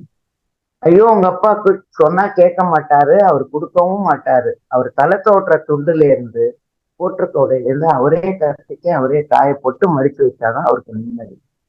இப்படி அவரு மற்றவங்களுக்கு சொன்னது இல்லை, 5 செல்வங்களை எழுதுனது இல்லை, நடைமுறையில அவரு நடந்து பார்க்க காமிச்சிருக்கிறாரு. ஏன்னா இந்த உடல் நலம்ங்கிறது வந்து நோயற்ற வாழ்வே குறைவற்ற செல்வம்னு பெரியவங்க சொல்லியிருக்காங்க. அந்த நோய் இல்லாம வாழ்றதுக்கு இந்த காலத்துல என்னென்னவோ இருக்கு. ஆனா என் தந்தை முத்தமிழ் காவலர் 1899 3 நூற்றாண்டுகளுக்கு முன்ன பிறந்தவர். அவர் மறைஞ்சது 1994 டிசம்பர் மாதம். அவரு வருட கடைசியில தவறி போனாரு. ஆக 96 வயது முடிந்து 97வது வயதுல தான் அப்பா இறக்குறாங்க. அவர் வந்து மறைகிற வரையில அவரு உடைய நினைவு ஆற்றல் அவ்வளவு நல்லா இருந்தது. அவருடைய குரல் வளம் அவ்வளவு சிறப்பா இருந்தது. அவருடைய முடி எண்ணெய் ஊத்தி தலையை தடவி தலை சீவுற அளவுக்கு இருந்தது. பற்கள் வரிசையா இருந்தது. அவருடைய நடை நிமிர்ந்த நடையா இருந்தது. எல்லாத்த விட அவருடைய அறை மாடியில இருந்தது. 96 வயது வரையில அவர்கள் மாடி ஏறி இறங்கி ஒரு நாளைக்கு 4 முறை கூட்டங்களுக்கு ஏறி இறங்கியிருக்காரு. இவ்வளவு அந்த உடலை எப்படி காப்பாத்தினாங்கன்னா, அந்த வாழ்க்கை முறை, கட்டுப்பாடான வாழ்க்கை முறை, உணவுல கட்டுப்பாடு, உடையில, சிந்தனையில, எண்ணத்துல எல்லாமே அவர்கள் அந்த வாழ்க்கையை திட்டமிட்டு வாழணும்னு நான் போன கூட்டத்துல சொன்ன மாதிரி அந்த வாழ்க்கை முறை அவங்க வாழ்ந்த முறை தான். ஏன்னா அவர்கள் ஒரு நாளும் சொல்லுவாங்க, நான் மருத்துவமனைக்கு போனதே இல்லை, எனக்கு காய்ச்சல் வந்ததில்லை, நான் டாக்டரை போய் பார்த்ததில்லை, நான் மருத்துவமனைக்கே போனதில்லைன்னு சொல்லுவார் அப்பா. 100% உண்மை. ரொம்ப முடியலன்னா அசதியா இருந்தா மிளகு கஷாயம் வச்சு கொடுப்பாங்க எங்க பாட்டி. அந்த மாதிரி அவர் தன்னுடைய உடம்ப, இப்பெல்லாம் பிபி இருக்கு சுகர் இருக்குங்கிறாங்க. அவர் 97 வயசு வரையில அவருக்கு பிபியும் கிடையாது சுகரும் கிடையாது. அதனுடைய தாக்கமோ என்னமோ, எனக்கு 80 வயது ஆக போறது, எனக்கும் பிபி கிடையாது சுகர் கிடையாது. அந்த சர்க்கரை நோயோ அல்லது அந்த இரத்த கொதிப்புங்கிறதோ நாங்க எங்க குடும்பத்துல கேள்விப்பட்டதில்லைன்னாக்கா நாங்கள் வாழ்ந்த வாழ்க்கை முறை இது. இன்றைய இளைஞர்களை கொஞ்சம் சிந்திச்சு பார்க்கணும். ஏன்னு கேட்டா, இந்த உணவு முறை வந்து ஒரு தடவை ஒரு கூட்டத்துல ஒரு பத்திரிகையாளர், அந்த தொலைக்காட்சியாளர்லாம் அப்பாவை சுற்றி நின்றுகிட்டு கேக்குறாங்க, ஐயா இந்த வயசுல நீங்க உடம்ப இவ்வளவு ஆரோக்கியமா வச்சிருக்கீங்க, உங்களுக்கு அந்த மூப்புத்தன்மையினுடைய தாக்கம் கொஞ்சம் கூட தெரியல, உங்களுடைய தோல் எல்லாம் கூட சுருங்காம இவ்வளவு வந்து இருக்கு, உங்க இளமை தோற்றம் இளமையாவே தோற்றம் அளிக்கிறீங்களே, இதுக்கு என்ன காரணம்னு கேட்டப்ப அப்பா சிரிச்சுக்கிட்டே சொன்னாரு, இது ஒண்ணு இறைவன் கொடுத்த வரம் அல்லது என் வாழ்க்கை முறை அப்படியெல்லாம் இருக்கலாம், இருந்தாலும் நீங்க கேட்டதுனால நான் சொல்றேன் அப்படின்னு சொன்னாரு. எண்ணம் தூய்மையா இருக்கணும், சொல் தூய்மையா இருக்கணும், செயல் தூய்மையா இருக்கணும். இந்த மூணும் தூய்மையா இருந்தா நம்முடைய இது எல்லாமே நல்லா இருக்கும். எண்ணமும் இதை இன்னும் வேற மாதிரி சொல்லணும்னா, நல்லதையே எண்ணணும், நல்லதையே சொல்லணும், நல்லதையே செய்யணும், நாம நன்றாக வாழ்வோம். ஆனா இது மட்டும் பத்தாது அப்படின்னாரு. என்னன்னா, உடல் தூய்மையா இருக்கணும், உடை தூய்மையா இருக்கணும், உணவு தூய்மையா இருக்கணும்னாரு. ஓ அப்படியான, அதுவும் பத்தாதுன்னாரு. இன்னும் என்ன வேணுங்கயான, தமிழ் படிக்கணும், தமிழ் படித்தால் இளமையோடு இருக்கலாம் அப்படின்னு அப்பா சொன்னார். அருமை அருமை. ஆக இதெல்லாம் நான் வந்து அப்பா நான் ரசிச்சிருக்கேன். இப்படி வந்து ஒரு நல்ல இளமையோட வாழணும்னா இதுதான் முறை அப்படின்னு சொல்லியிருக்காரு. ஆனா எங்க வீட்டுல அப்பா வந்து முதல் நாள் வடிச்ச சாதத்தை தண்ணி ஊத்தி, பழைய சாதத்துலதான் எங்களுக்கெல்லாம் காலையில, ஆனா அந்த முதல் நாள் வடித்த சாதத்துல தண்ணி ஊத்தி அதுல ஜீரகத்தை போட்டு கருவேப்பிலையை போட்டு மூடி வச்சிருந்து அடுத்த நாள் காலையில அதை வச்சுதான் தயிர் வச்சு எங்களுக்கு அந்த சுண்டைக்குழம்பு அல்லது வத்தல் அல்லது மோர் மிளகாய் அல்லது மாவடு ஊறுகாய் இப்படி வச்சு சாப்பாடு கொடுப்பாங்க. இந்த உடம்ப வந்து சூடு ஏறாம குளிர்ந்த தன்மையோட வச்சுக்கணுங்கிறதுல வாரத்துல ஒரு நாள் எண்ணெய் தேய்ச்சி குளிப்பாரு அப்பா. அந்த புதன் சனி ஒரு நாள்ல 2 நாள், புதன்கிழமையும் சனிக்கிழமையும் என்ன வேலையா இருந்தாலும் எண்ணெய் தேய்ச்சி குளிக்கிறத விட மாட்டாங்க. அப்படியே அவர்கள் அந்த உடம்ப அவ்வளவு நல்லா பார்த்துக்கிட்டாங்க. இன்னொன்னு தம்பி சொன்னாரு, அந்த மக்கள் வந்து உடல் உழைப்பா மறந்துடுறாங்க. இதை அப்பா அடிக்கடி கூட்டங்களையும் சொல்லுவாரு. அந்த இதுல என்னன்னாக்கா, மக்கள் உயிர் வாழ்வதற்கு வயிற்றுக்கு உணவு தேவை அப்படிங்கிறத ஒத்துக்கிறாங்க. ஆனா அந்த உண்ட உணவு செரிக்க உழைப்பு தேவை அப்படிங்கிறத யாருமே ஒத்துக்கிறது இல்லை. உழைக்கிறதுன்னா பயப்படுறாங்க. அவங்களுக்கு எப்படி பசி எடுக்கும், பசி எடுத்தா எப்படி சாப்பிட முடியும், சாப்பிட்டா எப்படி செரிக்கும், அதுதான் அவருடைய கேள்வி. இதை எப்படி நீங்க தெரிஞ்சுக்கலாம்னு சொன்னா கூட்டத்தை பார்த்து கேட்பாரு. ஒரு பணக்காரரு மருத்துவர்கிட்ட போய், டாக்டர் எனக்கு பசியே எடுக்கல, மருந்து கொடுங்கன்னு கேட்கிறாரு.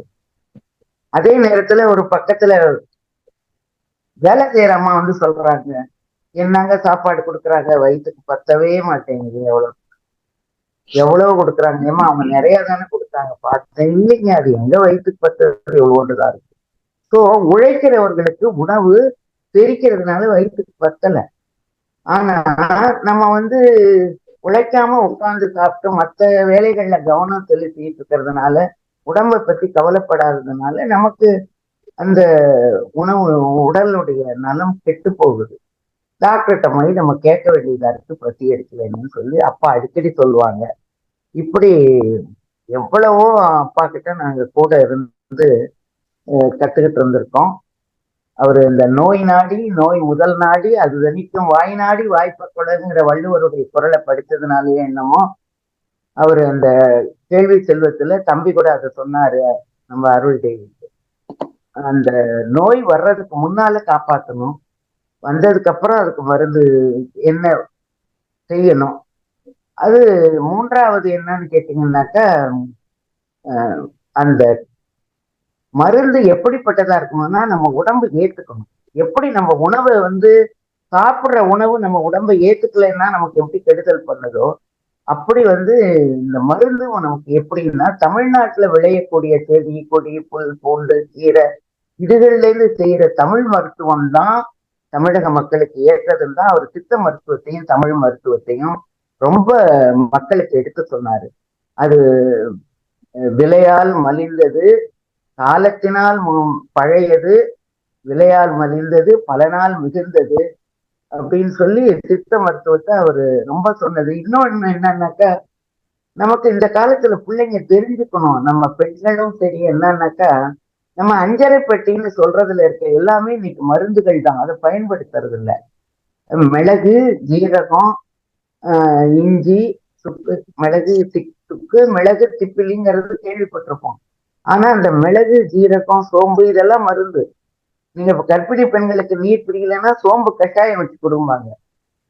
மிளகு, ஜீரகம் வந்து செரிமானத்துக்கு நல்லது. அதனால எல்லாமே இந்த நம்ம உண்ற உணவு இருக்கு பாத்தீங்களா, அதுவே நமக்கு வந்து உடம்புக்கு ஏத்துக்கிறதா இருக்கணுங்கிறது தான். உணவே மருந்து, மருந்தே உணவுன்னு சொல்லுவாரு அப்பா. அதுதான் உணவே மருந்து, மருந்தே உணவு அப்படின்னுவாரு. அந்த அளவுக்கு அவர்கள் வந்து உடம்ப பார்த்துக்கிட்டாங்க. சிந்தனையை பத்தி சொன்னாரு தம்பி. ஒரு 2 மணித்துளிகளை ஒரு நகைச்சுவையோட அப்பா முத்தமிழ் காவலரு கூட்டங்கள்ல பேசும்போது நிறைய நகைச்சுவை கலந்து பேசுவாங்க.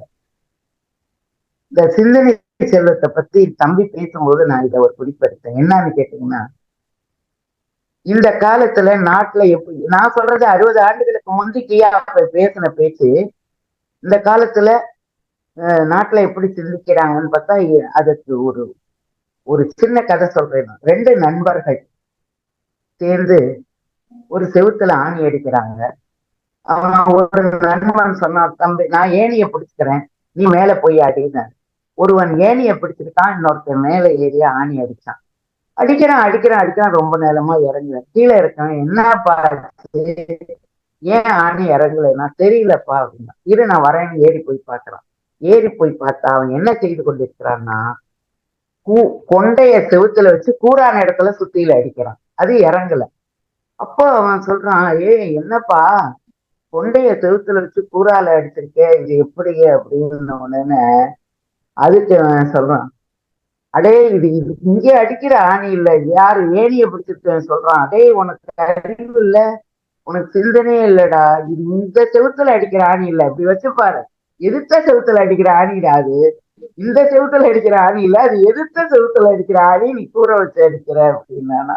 அவன் சொன்னானா, இல்லப்பா உனக்குதான் தெரியல, அந்த ஆணி கம்பெனிக்காரன் கொண்டை வைக்கிற இடத்துல கூரை வச்சுட்டான், கூரை வைக்கிற இடத்துல கொண்டைய வச்சுட்டான் அப்படின்னாராம். மக்களுடைய சிரிப்பு அலைகள் ஓய ரொம்ப நேரம், அதுவும் வந்து கியாப்பே அவர்களுடைய பாணியில சொல்லும் போது பாத்தீங்கன்னா, நாட்டுல வந்து எப்படி சிந்திக்கிறாங்க, இப்படிப்பட்ட சிந்தனையாளர்கள் இருந்தா நாடு எப்படி உருப்படும். அது மட்டும் இல்ல, இப்படி வந்து சிந்திக்க கூடாதவர்கள் எல்லாம் சிந்திக்கிறதுனாலதான் சிந்திக்க வேண்டியவர்கள் இன்னைக்கு சிந்திக்கிறது இல்ல, சிந்திக்க வேண்டியவர்கள் சிந்திக்காததுனால நாடு வந்து இன்னைக்கு இந்த நிலையில இருக்க முடிப்பாரு. அது போல போதும் இன்றைக்கு கியாப்பே அவர்களுடைய நினைவலை. இந்த கூட்டம் மிக சிறப்பாக இருந்தது. தம்பி வந்து அருள் டேவிட் நல்லா பேசினாரு. இனியும் இது போன்ற மாணவர்கள் நிறைய வந்து இதுல பங்கு பெற்று பேசும்போது எனக்கு மிகவும் மகிழ்ச்சியா இருக்கு. ஏன்னா முத்தமிழ் காவலருக்கு எது மகிழ்ச்சின்னா, மாணவர்களுடைய நான் பேசுறதுதான் ரொம்ப மகிழ்ச்சி அளிக்கும்னு சொல்லுவார் அப்பா. அதனால அவர் இருந்தா இன்னும் மகிழ்ச்சி அடைஞ்சிருப்பாரு. அவருக்கு பிடித்தமான மாணவர்கள் இன்றைக்கு அவருடைய நூலை ஆய்வு செய்து பேசினது எனக்கு மிகவும் மகிழ்ச்சி. இந்த வாய்ப்பளித்த உங்க நல்ல உள்ளங்கள் அனைவருக்கும் என்னுடைய வணக்கத்தை சொல்லி நிறைவு. நன்றி அம்மா, நன்றி, மிக்க நன்றி. தம்பி அருள் டேவிட் அவர்களை வாழ்த்தியமைக்கும் கியாப்பே ஐயா அவர்களுடைய சிந்தனை செல்வம், உடற்செல்வம் ஆகியவற்றை பற்றி எங்களுடன் கருத்துக்களை பகிர்ந்து கொண்டமைக்கும் மிக்க நன்றி. இந்த நல்ல நேரத்திலே நம்முடன் ஐயா பேராசிரியர் தேஞா அவர்கள் இணைந்திருக்கிறார்கள். அவர்கள் கியாப்பே அவர்கள் மீதும் அவருடைய பார்வையை நம்மிடம் பகிர்ந்து கொள்ளலாம். மேலும் தம்பி அருள் பேச்சினை கேட்டிருப்பார் என்று கருதுகிறேன். அவ்வாறு இருப்பின் அது குறித்தும் ஆசையை வழங்கலாம் என்று கேட்டுக்கொள்கிறேன். ஐயா தேஞா அவர்கள். ஐயா வணக்கம். வணக்கம் ஐயா. நான் முழுதும் கேட்கல, கடைசியில தான் இந்த தம்பி பேசுனதை கேட்டேன். அவங்க அம்மா ரொம்ப அழகா பேசுனாங்க. ஒரே ஒரு செய்தியை மாத்திரம் சொல்லலாம்னு நினைக்கிறேன். கொடுமுடியில ஒரு இலக்கிய நிகழ்ச்சி, அதுல கியாப்பேயும் கலந்து கொண்டார்கள், நாங்களும் கலந்து கொண்டோம். எல்லாரும் ஒரு வீட்டுல சாப்பிட்டோம். சாப்பிடும் பொழுது இலையை அப்படியே ஒரு பருக்கை கூட இல்லாமல் சாப்பிட்டுட்டு அதை மூடினார்கள். இந்த இலையில் ஒண்ணுமில்லை என்பதை மற்றவர்கள் தெரிய வேண்டாம் என்பதற்காக மூடினேன் என்று சொல்லி வந்தார்கள். இப்படி சாப்பாட்டுல கூட ஒரு சிக்கனமும் ஒரு ஒழுங்கும் கடைபிடித்தவர். அன்றையிலிருந்து நான் சாப்பிடுகிற பொழுது என்னுடைய இலையிலும் ஒரு பருக்கை கூட மிச்சமில்லாமல் பார்த்துக் கொள்வேன். அப்படி அவர் வாழ்க்கையாலும் மற்றவருக்கு வழிகாட்டியவர். அவருடைய புகழ் வாழ்க. நன்றி ஐயா, நன்றி பேராசிரியர் அவர்களே, மிக்க நன்றி. நம்முடைய இணைந்துள்ள வேறு எவரும் தங்களது கருத்துக்களை விளைவார்களானால் மகிழ்ச்சி. ஐயா முத்துசாமி சோமசுந்தரம் ஐயா அவர்கள், ஐயா டெல்லியில இருந்து வந்திருக்கீங்க நினைக்கிறேன் இல்லைங்களா ஐயா? தம்பி அருள் அவர்கள் மிக அருமையாக பேசினார்கள். ஒரு முதிர்ச்சி அடைந்த ஒரு பேசினார்கள். அவர்களுக்கு எனது எல்லா நல்வாழ்த்துக்களும், மேலும் அவருடைய இந்த பணி சிறக்க வேண்டும் என்று நான் வாழ்த்துகிறேன். கியாப்பே அவர்களை பற்றி அம்மா கூறியதை கேட்கும்போது ரொம்ப மகிழ்ச்சியாக இருந்தது. எவ்வளவு பெரிய ஒரு ஆளுமை தமிழ். அது மட்டுமல்ல, அவர் சொன்னார்களே, அதாவது அவர்களுடைய எது அவர்களுக்கு செய்ய முடியுமோ அதைத்தான் பிறருக்கு அதை பற்றி பேசுவார்கள், எடுத்துரைப்பார்கள் என்று அவர்கள் கூறியது மிகவும் நாம் எல்லாம் போற்றத்தக்கது. இன்றைய காலத்தில் நிறைய பேர்கள் பேசுகிறார்கள், அது அவர்கள் வாழ்க்கையில் அவர்கள் அதை நடைபெற்று வருவார்களோ என்று நமக்கு தெரியாத பற்றி. ஆனால் அவர்கள் அதை நடையை கொண்டு வந்து சென்றிருக்கிறார்கள் என்பதை பற்றி அவர்களுடைய மகளாகிய அம்மா அவர்கள் சொல்ல கேட்கும் போது நமக்கு மிகவும் மகிழ்ச்சியாக இருக்கின்றது. இப்படித்தான் இருக்க வேண்டும் ஒரு தமிழ் எழுத்தாளர். அதை நான் கேட்டபோது மிகவும் மகிழ்ந்தேன். அவர்கள் அந்த கியாப்பே அவர்களை பற்றி நான் பலதும் கேட்டிருக்கின்றேன். இருந்தாலும் அந்த அம்மையார் பேசி கேட்கும்போது தான் நாம் மிகவும் மகிழ்ச்சி அடைகிறோம். இப்படிப்பட்ட ஒரு பெரிய தமிழ் அறிஞருடைய பேசுகிறார்கள். அந்த கருத்துக்கள் இந்த காலத்திலும் அவருடைய கருத்துக்களை இப்படி உள்ள இந்த நிகழ்ச்சிகள் மூலம் நாம் எடுத்து செல்கிறோம் என்பதை நினைக்கும் போது அதை விட அச்சமாயிருக்கிறது. ஐயாவுடைய புத்தகங்கள் எல்லாம் நானும் இப்ப கொஞ்சம் நிறைய எனக்கு ஒன்று இருக்குதான் தெரியும். ஆனால் இப்பொழுது அதையெல்லாம் நானும் அதை படித்து வருகின்றேன். அதனாலே இந்த காலத்துக்கு பொருத்தமான பல நல்ல கருத்துக்கள் இருக்கின்றது. வாழ்வோம், என்றும் வாழட்டும், இனியும் வாழும். இதே மாதிரி நமது இளைய தலைமுறைக்கு இப்படிப்பட்டவர்கள் வந்து இந்த கருத்துக்களை எடுத்து அம்மா சொல்லும் போதுதான் அவர்களுக்கு இன்னும் ஊக்கம் வரும் என்று நினைக்கிறேன். அவர்களை பற்றியுள்ள அந்த ஆழமான அந்த தமிழ் அறிஞருடைய அந்த ஆழமான அந்த சிந்தனை ஓட்டம் இருக்கிறது. அது மட்டுமல்ல, வள்ளுவரை பற்றி, வள்ளுவருடைய உள்ளம் எப்படி இருந்தது என்பதை பற்றி இப்படிப்பட்ட தமிழ் அறிஞர்கள் கூறும்போதுதான் நமக்கு விளங்குகிறது. அதை விட அந்த தமிழ் அறிஞர்கள் கூட வாழ்ந்தவர்கள், அவர் கூட வாழ்ந்தவர்கள் நம்மளை வந்து அவர்களுடைய அந்த வாழ்க்கையை பகிர்ந்து கொள்ளும் போது அதை விட மட்டற்ற மகிழ்ச்சியாக இருக்கின்றது. இந்த இளைஞர்களுக்கு இதை மாதிரி இனி பல இளைஞர்கள் வர வேண்டும் என்று அந்த ஆசை கொண்டு நான் எனது சின்ன உரையை. நன்றி ஐயா, நன்றி. இவரை போன்று இன்னும் பல இளைஞர்கள் நம்முடைய இணைய வேண்டும் என்று கூறி வாழ்த்தியிருக்கிறார். மிக்க நன்றி. அருள் டேவிட் அவர்களை நம்முடைய அறிமுகம் செய்த சரவண செல்வன் ஐயா அவர்கள் இங்கே இருக்கிறார். ஐயா சரவண செல்வன் ஐயா அவர்கள் உங்களது கருத்துக்களை பகிர்ந்து கொள்ளுமாறு அழைக்கிறேன். அனைவருக்கும் வணக்கம். முத்தமிழ் காவலர் அவர்களை பற்றிய புத்தகத்தை எங்கள் மாணவர் பேசியது எனக்கு ரொம்ப மகிழ்ச்சி. ஏன்னா பர்சனலா நமக்கு பெரிய தமிழறிஞர், மூத்த தமிழறிஞர்கள் யாரையும் எங்க தலைமுறையில இருக்கிறவங்களுக்கு தெரியறதுக்கு வாய்ப்பு இல்லை. ஆனா அவர்கள் புத்தகங்களின் வாயிலாக, அவர்களின் எழுத்தின் வாயிலாக நம்ம அவர்களை அறிந்து கொள்ள முடியும். அந்த மாதிரியான ஒரு வாய்ப்பை இந்த 3 அமைப்புகளும் இன்றைக்கு வழங்கி கொண்டிருக்கின்றன மாணவர்களுக்கு. அதுல முதல் வாய்ப்பாக எங்கள் மாணவர்களுக்கு கிடைத்தது, எங்கள் மாணவன் அருள் டேவிடுக்கு கிடைத்தது எங்களுக்கு ஒரு மட்டற்ற மகிழ்ச்சி. எனக்கு முத்தமிழ் காவலர் மீது இருந்த மரியாதை பல மடங்கு உயர்ந்த தருணம் ஒண்ணு உண்டு. அதை நான் சொல்லணும்னு ஆசைப்படுறேன். எங்க ஊருக்கு பக்கத்துல கழுகுமலை ஊர்ல வைப்பு சோமசுந்தரம்னு ஒரு தமிழாசிரியர் இருந்தார். நிறைய பேருக்கு அவரை தெரிஞ்சிருக்கலாம். அவருடைய அந்த தமிழாசிரியர் ஒரு அஞ்சல் அட்டையே ஒரு வாட்ஸ்அப் குரூப்ல பதிவு பண்ணியிருந்தார். நான் இருந்த வாட்ஸ்அப் குரூப்ல என்ன அதுன்னா, முத்தமிழ் காவலர் கியாப்பே விஸ்வநாதம் அவருக்கு எழுதிய கடிதம். இவர் கேட்டிருந்தாரு, அவரு கோவில்பட்டி பக்கத்துல ஒரு திருமண நிகழ்ச்சிக்கு முத்தமிழ் காவலர் வர்றார். அதை அறிந்த வைப்பு சோமசுந்தரம் அவர்கள் இவருக்கு ஒரு அஞ்சல் அட்டை எழுதி போட்டிருக்கிறார். ஐயா, இந்த ஊருக்கு நீங்க திருமணத்துக்காக வர்றீங்க, அப்போ எங்க பள்ளிக்கூடத்துல வந்து நீங்க எங்க மாணவர்களுக்கு உரையாற்ற வேண்டும் அப்படின்னு ஒரு வேண்டுகோள் வச்சிருந்தார். அதற்கு நீங்க உங்களுக்கு நான் என்ன சன்மானம் கொடுக்கணும், உங்களுக்கு என்ன ஏற்பாடுகள், போக்குவரத்து, தங்குமிடம் ஏற்பாடுகள் என்ன செஞ்சு கொடுக்கணும் அப்படின்னு அவர் கேட்டிருந்தார். கேட்டதுக்கு அவர் பதில் எழுதியிருக்காரு முத்தமிழ் காவலர். தாராளமாக உங்கள் மாணவர்களுக்கு நான் வந்து உரையாற்றுகின்றேன், அதுல எனக்கு எந்த தயக்கமும் இல்லை, எந்த இடர்பாடும் இல்லை, கண்டிப்பா செய்யறேன். ஆனா இந்த போக்குவரத்து தங்குமிடம் எல்லாமே அந்த கல்யாண வீட்டுக்காரங்க எனக்கு செஞ்சுட்டாங்க, நீங்க எதுவும் செய்ய வேண்டியதில்லை, உங்க பள்ளிக்கூடத்துக்கு நான் வர்றேன்னு அவர் பதில் எழுதியிருந்தார். இந்த முத்தமிழை காத்தவர், முத்தமிழ் காவலர் என்கின்ற பட்டம் அவருக்கு எவ்வளவு பொருத்தமான பட்டம் என்பதை உணர்ந்து நான் ரொம்ப சந்தோஷப்பட்டேன். அவருடைய எழுத்தை படித்து எங்கள் மாணவன் உரையாற்றியது எனக்கு மிகுந்த மகிழ்ச்சி. அதற்கு வாய்ப்பளித்த இந்த வள்ளுவர் குரல் குடும்பம், வலைத்தமிழ் டிவி, உயர் வள்ளுவம் அமைப்பு அத்தனை பேருக்கும் எங்களுடைய மனமார்ந்த நன்றி. நன்றி ஐயா, நன்றி, மிக்க நன்றி. தங்கள் மாணவரை நீங்கள் பாராட்டியது குறித்தும் மிக்க மகிழ்ச்சி, நன்றி. அடுத்ததாக வேற எவரேனும் தங்களது கருத்துக்களை. டாக்டர் சென்ற முறையும் பேச முயற்சித்தார், ஆனால் தொடர்பு சரியாக கிடைக்கவில்லை. இப்பொழுது பேச விரும்புகிறாரா என்று நினைக்கிறேன். ஐயா மிக்க நன்றி. சில மணித்துளிகள். தம்மின் தம்மக்கள் அறிவுடைமை மாநிலத்து மண்ணுயிர்க்கெல்லாம் இனிது.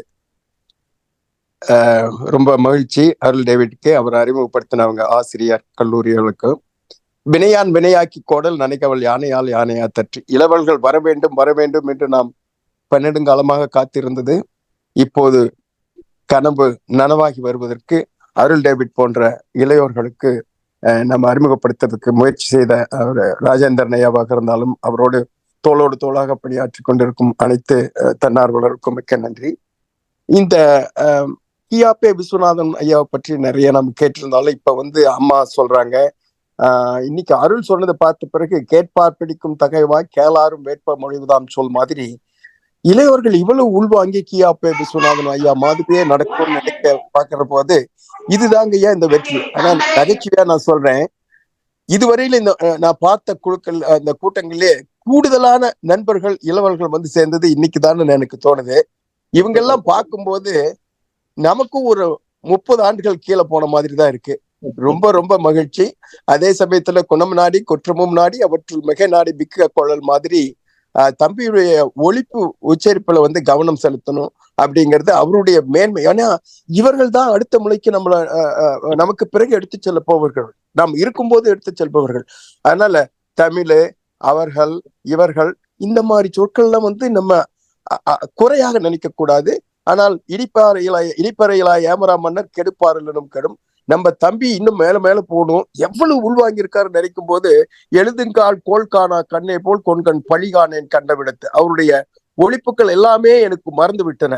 ஆனால் அவருடைய கருத்துக்கள் அந்த நகைச்சுவை சார்ந்த இது அதோட சேர்த்து அம்மா வந்து நற்றாமரை கயிற்றில் நல்லெண்ணம் சேர்ந்தார் போல் கற்றாரை கற்றாரை காமுருவன் போல மணிமேகலை அம்மாவுடைய அந்த அப்பாவுடைய அந்த இதெல்லாம் சொல்லும் போது நாம ஐயா கூட வாழ்ந்துகிட்டு இருக்கிற மாதிரியே இருக்கு. மிக்க மகிழ்ச்சி. இந்த வாய்ப்பை உருவாக்கி அந்த குழுமத்தில் வேலை செய்யற ராஜேந்திரன் ஐயா, கதிரவன் ஐயா மற்றும் செல்வராஜ் ஐயா எல்லாத்தையும் தனித்தனியாக பெயர் சொல்லும் அளவுக்கு எனக்கு இந்த பாங்கு இருக்கிறது. அந்த நல்ல எண்ணத்தோடு இளவல்களை கூடுதலாக கொண்டுட்டு வருவோம். அவர்கள் வழியாக நாமும் வள்ளுவம் கேட்போம், வள்ளுவத்தை தமிழ் இளையோர்களுக்கும் பரப்புவோம் அப்படிங்கிறது இதை நம்ம எடுத்துக்கோங்கய்யா. அம்மா மிக்க நன்றி. உங்களுடைய ஏன்னா அப்பாவோட நீங்க இருந்ததை வந்து சொல்லும் பொழுது உண்மையாலுமே வந்து நான் உங்களை அப்பா மாதிரியே தான் பாக்குறேன், மணிமேகலை கண்ணன் மாதிரி பார்க்கவே இல்லை. நன்றிங்கம்மா, வாழ்த்துக்கள். ராஜேந்திரன் ஐயாவுக்கு மிக்க நன்றி. அவருடைய தோளோடு தோல் இருந்ததை இணைந்து பணியாற்றும் அனைவருக்கும் நன்றிங்க ஐயா. வணக்கம். அமெரிக்காவில இருந்து நான் பேசுறேங்கம்மா. வணக்கம். ரொம்ப நன்றிங்க ஐயா, ரொம்ப நன்றி, மிக்க நன்றிங்க ஐயா. நன்றிங்கம்மா, மிக்க நன்றி ஐயா. எவ்வளவு கூர்மையாக கவனித்திருக்கிறீர்கள் என்று மகிழ்ச்சியாக இருக்கிறது. 38 பேர், அதிகபட்சமாக 38 பேர். எனது பார்வை சரியாக இருக்கும் என்று நினைக்கிறேன். இல்லைங்கய்யா, 40. ஏன்னா நான் கூர்ந்து கவனிச்சுட்டே இருக்கேன் எவ்வளவு இளவல்கள் இணைகிறார்கள் அப்படின்னு சொல்லிட்டு. இல்லைங்கய்யா ஐயா, இது 20 பேரா 30 பேரா சொல்ல போனா பெண்களுடைய வயதை கேட்கக்கூடாது, ஆண்களுடைய ஊதியத்தை கேட்கக்கூடாத மாதிரி எவ்வளவு இணைந்தார்கள் என்று சொல்வது வந்து நம்ம விட்டுருவோம். ஆனா நான் கூர்ந்து கவனிச்சுட்டே இருக்கேன். ஏன்னா ஐயா அமெரிக்காவில வந்து கடந்த 3 ஆண்டுகளாக இதுதானுங்க நம்ம அதாவது எவ்வளவு பேர் வராங்கிறத விட என்ன மாதிரி நிகழ்வுகள், எவ்வளவு கருத்துக்களை உள்வாங்குகிறோம், எவ்வளவு கருத்துக்களை நம்ம வந்து நடைமுறைப்படுத்துறோம் அப்படிங்கிறதுக்கு இது ஒரு இது. அதனால எண்கள் முக்கியம் இல்லைங்கய்யா, முதன்மையானது இல்லை. மிக்க மிக்க மகிழ்ச்சி. இளவர்கள் இன்னும் நிறைய பேர் வருவாங்கிற ஒரு நம்பிக்கை வந்திருக்குங்கிறது இந்த நிகழ்வு நமக்கு காட்டுது. நன்றிங்க ஐயா. நிச்சயமா சிஆர் ஐயா அவர்கள் ஒரு நீண்ட நெடிய சங்கிலியை ஏற்கனவே தயார் செய்து விட்டார். அடுத்த 8-10 வாரங்களுக்கு இளைஞர்கள் பட்டாளம் பேச்சு உரையாற்ற தயாராக இருக்கிறது. அடுத்ததாக ஐயா பொன்னியின் செல்வன் சொல்ல விரும்புறீங்களா ஐயா? இல்லைங்க, எதுவும் இல்லை. சரி, ஓகே. பாலு ஐயா.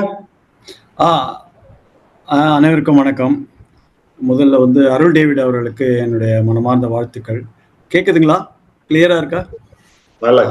அருள் டேவிட் அவர்களுக்கு என்னோட மனமார்ந்த வாழ்த்துக்கள். அவர் ஒரு புத்தகத்தை படிச்சுட்டு இதற்கு தொடர்பாக வேற என்னென்ன செய்திகள்லாம் இருக்கும் அப்படின்றத தேடி எடுத்து, அதாவது ஒரு லேட்டரல் திங்கிங்னு சொல்லுவாங்க. கண்ணதாசன், பட்டுக்கோட்டை, அதாவது அவருடைய காலமே கிடையாது அவங்கெல்லாம். அதனால அங்கிருந்து எடுத்து இது இந்த மாதிரி பார்வைகள்லாம் இருக்குன்னு சொல்லி கூடவே தன்னுடைய கருத்துக்களையும் எடுத்து சொல்லும் போது அந்த 5 செல்வங்களுக்கு அவர் அழகு சேர்த்தார் என்று தான் சொல்ல வேண்டும்.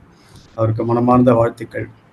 அடுத்தது மணிமேகலை அம்மா அவர்களுக்கு மிக்க நன்றி. எங்களுக்கு அவர் பெரியவர், முத்தமிழ் காவலர் திரு கி.ஆ.பே அவர்களுடைய இதை எங்களுக்கு அதிகம் தெரிஞ்சிருக்கும். பட் அவருடைய ஒரு அருமை பண்புகள்லாம் பத்தி எங்களுக்கு ரொம்ப அதிகம் தெரிஞ்சிருக்காது. இந்த காலத்துல நிறைய சொல்பவர்கள் அதிகம், செய்பவர்கள் கிடையாது. சொல்பவர்களும் சொல்பவரே செய்பவரா இருக்கும்போது முன்மாதிரியா இருந்து பண்றாங்க பாருங்க. அவங்க ரொம்ப ரொம்ப அரிதிலும் அரிதாக இருக்கிறாங்க. இந்த கருத்து தான் எல்லாருக்கும் சொல்றதை செய்யணும் அப்படின்ற கருத்துலாம் எங்க மனசுல ரொம்ப ஆழமா ரொம்ப மகிழ்ச்சியாக இருக்கு. உங்களுடைய உரை எங்களுக்கு என்னை பொறுத்த வரைக்கும் ரொம்ப மகிழ்ச்சியும் மிக்க நன்றியும் கூட. இந்த நிகழ்ச்சி ஒரு மிக சிறப்பான நிகழ்ச்சியில ஒன்றாக இருக்கக்கூடிய காரணம் என்னன்னு கேட்டீங்கன்னா, குறைந்தபட்சம் ஒரு 5 தலைமுறைகள் இந்த நிகழ்ச்சியில இணைஞ்சிருக்காங்க. திரு கி.ஆ.பே விஸ்வநாதன் அவர்கள் ஒரு தலைமுறைன்னு வச்சுக்கோங்களேன். அதனுடைய 5வது தலைமுறை இளைய தலைமுறையா அருள் டேவிட் வந்திருக்காங்க. நடுப்புற அம்மா மணிமேகலை அம்மா இருக்கிறாங்க. எங்க தலைமுறை சேர்ந்த கதிரவன் ஐயா, சக்கரபாணி ஐயா, சீரா இவங்கெல்லாம் இருந்திருக்காங்க. அடுத்த தலைமுறையில் வந்தேன்னு வச்சுக்கோங்க, பொன்னியின் செல்வன் அவங்க இளைய தளபதினு சொல்லலாம், அவருங்க இருக்கிறாங்க. இது போல இந்த கூட்டத்துல பங்கு பெற்றவங்க குழந்தைவேலு ராமசாமி ஐயா, இவர்கள்லாம் தேஞ்சா அவர்கள் வந்தாங்க. அவெல்லாம் 5 தலைமுறை தாண்டி இந்த இணைப்புல இருந்து இந்த நிகழ்ச்சியை நடத்தி கொடுத்தது மிக மிக மிக சிறப்பானது. ஆனா குழந்தைவேல் ராமசாமி ஐயா சொல்றது போல 5வது தலைமுறை கிட்ட தான் இந்த ஒலிம்பிக் டார்ச்னு சொல்லுவோம்ல, இந்த திருக்குறள் டார்ச் அவங்க கிட்ட தான் இருக்கு. இந்த கூட்டத்துல எவ்வளவு கூர்மையா கவனிச்சிருக்காங்க பாருங்க. 38ல 40 கூர்மையா கவனிச்சான்றதை உடனே ப்ரூவ் பண்ணாரு பாருங்க. 40 அப்படி என்ன. ஆக இந்த ஒளி விளக்கை எடுத்து செல்றது இளைஞர் பட்டாளம் வராங்க பாருங்க. மிக்க மிக்க மகிழ்ச்சியா இருக்கு. மிக்க நன்றி. அனைவருக்கும் வாழ்த்துக்கள். நன்றி. நன்றி பாலு ஐயா, மிக்க நன்றி. வணக்கம் ஐயா, நான் பொன்னியின் செல்வன் பேசுறேன். சொல்லுங்க ஐயா. ஒரு கருத்து அம்மையார் சொன்னாங்க, அதனை வழிமொழிஞ்சு தம்பிக்கு பெரும் தமிழ் ஆர்வம் இருக்கிறது அம்மா சொன்னாங்க. எனக்கு ஒரு விஷயம் புலப்பட்டதுங்க, பெரிய ஆழமான வாசிப்பு கொண்ட மனிதரை நான் பாக்குறேன் தம்பியை. தொடர்ந்து அவர் நிறைய வாசிக்க வேண்டும். மிகுந்த தன்னம்பிக்கையோடு பேசினார். இளைஞர்களுக்கு அது அவசியமான ஒன்று. அதனால அவர் தொடர்ந்து வாசிக்க வேண்டும், நிறைய பேச வேண்டும், இன்னும் தன்னம்பிக்கையை வளர்த்து கொள்ள வேண்டும். வாழ்க அருள், வாழ்க வாழ்க. சொல்லுங்க பாலையா, சொல்லுங்க. மன்னிக்கிறேன், ஒரே ஒரு கருத்து தான். அவர் திரு பொன்னியின் செல்வன் சொன்ன பிறகு அது எனக்கு மனசுல தோன்ற கருத்து. நம்ம சிந்தனை பட்டிமன்றத்தை தாண்டி இருக்கணுன்றது என்னுடைய தாழ்மையான கருத்துங்க. திரு அருள் டேவிட் அதை நான் மனசுல வச்சுக்கிட்டு அவர் அது பட்டிமன்றம் கிடையாது, இப்போ சொற்கூட்டம் கிடையாது, இது கருத்து கூட்டம் அப்படின்ற அளவில் அதை ஆழமாக கொண்டு செல்லணும் அப்படின்றது என்னுடைய தாழ்மையான வேண்டுகோள். மிக்க நன்றி பாலு ஐயா, மிக்க நன்றி பொன்னியின் செல்வன் ஐயா. தன்னம்பிக்கை, வாசிப்பு, தன்னம்பிக்கையை அதிகப்படுத்திக் கொள்ளுங்கள். வாசிப்பு உங்களது திறமையையும் தகுதியையும் உயர்த்தும் என்று ஒரு ஐஏஎஸ் ஆபீசர் உங்களிடத்திலே சொல்லி இருக்கிறார். அதனை உள்வாங்கிக் கொள்ளுமாறு சபையோர் சார்பாக கூறுகிறேன். அது மட்டும் இல்ல, மன்னிக்கணும் தம்பி அருள் டேவிட்க்கு ஒரே ஒரு செய்தி. நம்ம இந்த திருக்குறளை படிக்கும் போதும் பிறழாமல் உச்சரிப்பு நல்லா இருக்கணும்னு சொல்லுவாங்க. ஆனா தமிழை பேசும்போது இப்போ ஒருத்தர் குறிப்பிட்டு சொன்னதுனால சொல்றேன், நம்ம தமிழ் மொழியின் சிறப்பே ழகரம் தான். அதை மட்டும் நம்ம பயிற்சி எடுக்கணும். ர ல ல 3மே இருக்கும். அது மாதிரி ர இருக்கு. பட் அதெல்லாம் நமக்கு தோணாது.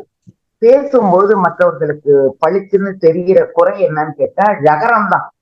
அதனால இந்த தமிழின் சிறப்பே ழகரம். முத்தமிழ் காவலர் கியாப்பே தமிழின் சிறப்புன்னே ஒரு நூல் எழுதியிருக்காரு. அதை தம்பி வாங்கி படிக்கணும். அப்ப அந்த தமிழ்ல உள்ள சிறப்பு, ழகரத்தின் சிறப்பு மட்டும் தனியா இருக்கு. அது அந்த உச்சரிப்பை மட்டும் பயிற்சி எடுத்தாங்கன்னா நல்ல தன்னம்பிக்கையோட நல்லா பேசுறீங்க தம்பி. இந்த அளவு தன்னம்பிக்கையோட பேசுனதே நான் ரொம்ப பாராட்டுறேன். உங்களால முடியும். நீங்க மனசு வச்சீங்கன்னா அந்த உச்சரிப்பை கொஞ்சம் சரிப்படுத்திட்டீங்கன்னா நீங்க நல்ல எதிர்காலம் இருக்கும் உங்களுக்கு. ழகரம் பயிற்சி எடுக்கணும். நீங்க தமிழ் அப்படின்னு சொல்லணும். சரிங்களா? உச்சரிப்பு ல ல ல அது மட்டும் பார்த்துக்கணும். ல ல ழ இது பார்த்துக்கிட்டீங்கன்னா உங்களுக்கு நல்ல எதிர்காலம். கண்டிப்பா. மிக்க நன்றி அம்மா. நானும் பல பேரை பார்த்திருக்கிறேன். மிக குறுகிய காலத்தில் எனக்கு தெரிந்த ஒருவர் 7-8 நாட்களுக்குள் இந்த பழக்கத்தை இந்த பிழையிலிருந்து வெளியில வந்திருக்கிறார், மீண்டு வந்திருக்கிறார். ஆக அருளுக்கு கூட இது ஒரு பெரிய பிரச்சனையாக இருக்காது, பெரிய தொல்லையாக இருக்காது. 7-8 நாட்களுக்குள்ளே கூட இந்த பிழையை சரிந்து கொள்ள முடியும் என்று நம்புகிறேன். அடுத்ததா சக்கரபாணி ஐயா வந்திருக்கீங்க. பிரம்மநாயகம் ஃப்ரம் டெல்லி. ஐயா, நீங்க சொல்ல விரும்புறீங்களா? வணக்கம் ஐயா. எனக்கு மிகவும் மகிழ்ச்சியாக இருக்கிறது இளைஞர்கள் இது இணைந்திருக்கிறது. உண்மையிலேயே ஒரு உண்மையை சொல்ற போனா, இன்றைய நிகழ்வில் ஒரு அரை மணி நேரம் மட்டும் கலந்து கொண்டு வேறொரு நிகழ்வுகள் சென்று விடலாம், ஒரு கூட்டத்துக்கு செல்லலாம், ஒரு முக்கியமான கூட்டத்துக்கு செல்லலாம் நினைச்சிட்டு இருந்தோம். ஆனா அருள் டேவிட்டும் அம்மா மணிமேகலை அம்மையாவும் எங்களை கட்டுப்பட்டு விட்டார்கள். வேறு எங்கும் செல்ல விடாமல் இருக்கையிலேயே இருக்க வைத்து விட்டார்கள். மிகவும் சிறப்பான ஒரு முன்னெடுப்பு, நல்ல நிகழ்வு, கேட்டுக்கொண்டே இருக்கிறது போல் இருந்தது. மகிழ்ச்சி. அருள் டேவிட்டுக்கு நல்ல எதிர்காலம் இருக்கிறது. வாழ்த்துக்கள், பாராட்டுக்கள். அம்மா குழந்தைகள் ராமசாமி ஐயா சொன்னது போல மணிமேகலை அம்மா பேசும் பொழுது நேரிலேயே முத்தமிழ் காவலரை சந்தித்தது போலவே இருந்தது. மகிழ்ச்சி. நன்றி. வாய்ப்புக்கு நன்றி. வணக்கம். நன்றி ஐயா, மிக்க நன்றி. ஐயா சக்கரபாணி எதுவும் சொல்ல விரும்புறீங்களா? சொல்லுங்க. நன்றிங்க. இல்ல, நான் நினைத்த கருத்துக்களை மற்றவர்கள் பகிர்ந்து கொண்டதால் அதிகமாக எதுவும் இல்லை. அருளுக்கு மகிழ்ச்சியான வாழ்த்துக்கள். நல்ல ஒரு மேடை பேச்சாளராக மிளிர அனைவரது ஆசைகளும் உண்டு உங்களுக்கு. தொடர்ந்து தாங்கள் பேசவில்லை எனினும் தாங்களும் தங்கள் நண்பர்களும் இந்த கூட்டத்தில் கலந்து கொண்டு பயன்பெறுமாறு ஒரு வேண்டுகோளையும் வைக்கிறோம். நன்றி. நன்றி. அம்மா மணிமேகலை அம்மா சொன்னதப்ப நான் அவங்களுக்கும் கருத்து பகிர்ந்திருக்கேன். அவங்க சொன்ன ஒவ்வொரு பழக்கம் வழக்கம் அவங்க தந்தையோட இருந்தது. நாங்கள் எங்கள் தந்தையோட இருந்த காலத்தை நினைவுபடுத்தியது. அதை தான் அவங்களுக்கு பகிர்ந்திருக்காங்க. நன்றிங்க. நன்றி. நன்றி. நன்றி. மிக்க நன்றி. வாழ்க்கைய மிக்க நன்றி. ஐயா, நான் பொன்னியின் செல்வன் மீண்டும் பேசுறேன், மன்னிக்கணும். மணிமேகலை அம்மாவோட ஒரு சொற்களுமே மணி போல் ஒலித்ததுங்க, கோயில் மணி போல் ஒலித்தது. நான் உண்மை பதிவு செஞ்சே ஆகணும். நன்றிங்க. நன்றி. அருமை ஐயா, அருமை ஐயா, அருமை. மிகச்சரியான பகிர்வு. உண்மையாத்தான் நமக்கு நண்பர்கள்லாம் சொன்னது போல பெரியவர் முன்னே நின்று அவர் பேசுவதை கேட்பது போன்ற ஒரு உணர்வு ஏற்படுகிறது. மிக்க மகிழ்ச்சி. மேகலா பாலசுந்தரம் அம்மா இணைஞ்சிருக்கீங்க, சரிங்களா? போன தடவையும் பேசுனீங்கன்னு நினைக்கிறேன். திருச்சிற்றம்பலம். அனைவருக்கும் வணக்கம் ஐயா. வணக்கம்மா. ஐயா கேக்குதுங்களா? கேக்குதுமா. ஐயா மன்னிக்கவும், அருணகிரிநாதர் விழாவுக்கு போயிட்டாங்க ஐயா உடுமலைப்பேட்டையில. சரி சரி சரி.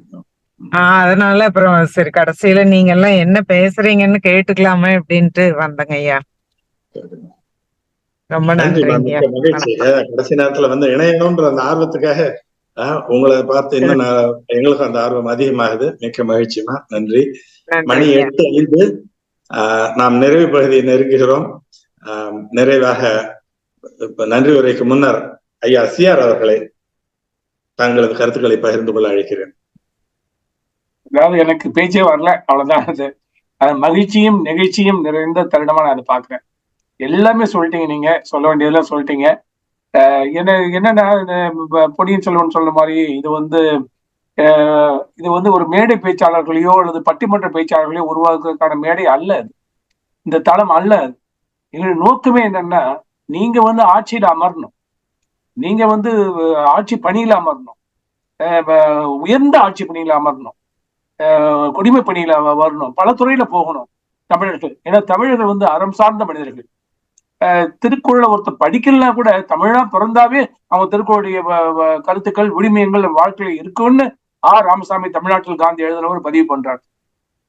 இந்த கியாபே நூலோடைய ஐயாவுடைய நூலோடைய சிறப்பு என்னன்னா நான் பாக்குறேன்னா, நான் இப்பதான் படிக்கிறேன், முதல் முறையா வாழ்க்கையில படிக்கிறேன். எனக்கு இது வெறும் வாய்ப்பா நான் பாக்குறேன். நான் இதை இந்த 5 செல்வங்கள் அந்த கதை, இந்த ஒரு கதையை மட்டும் 1 மணி நேரம் பேசலாம்.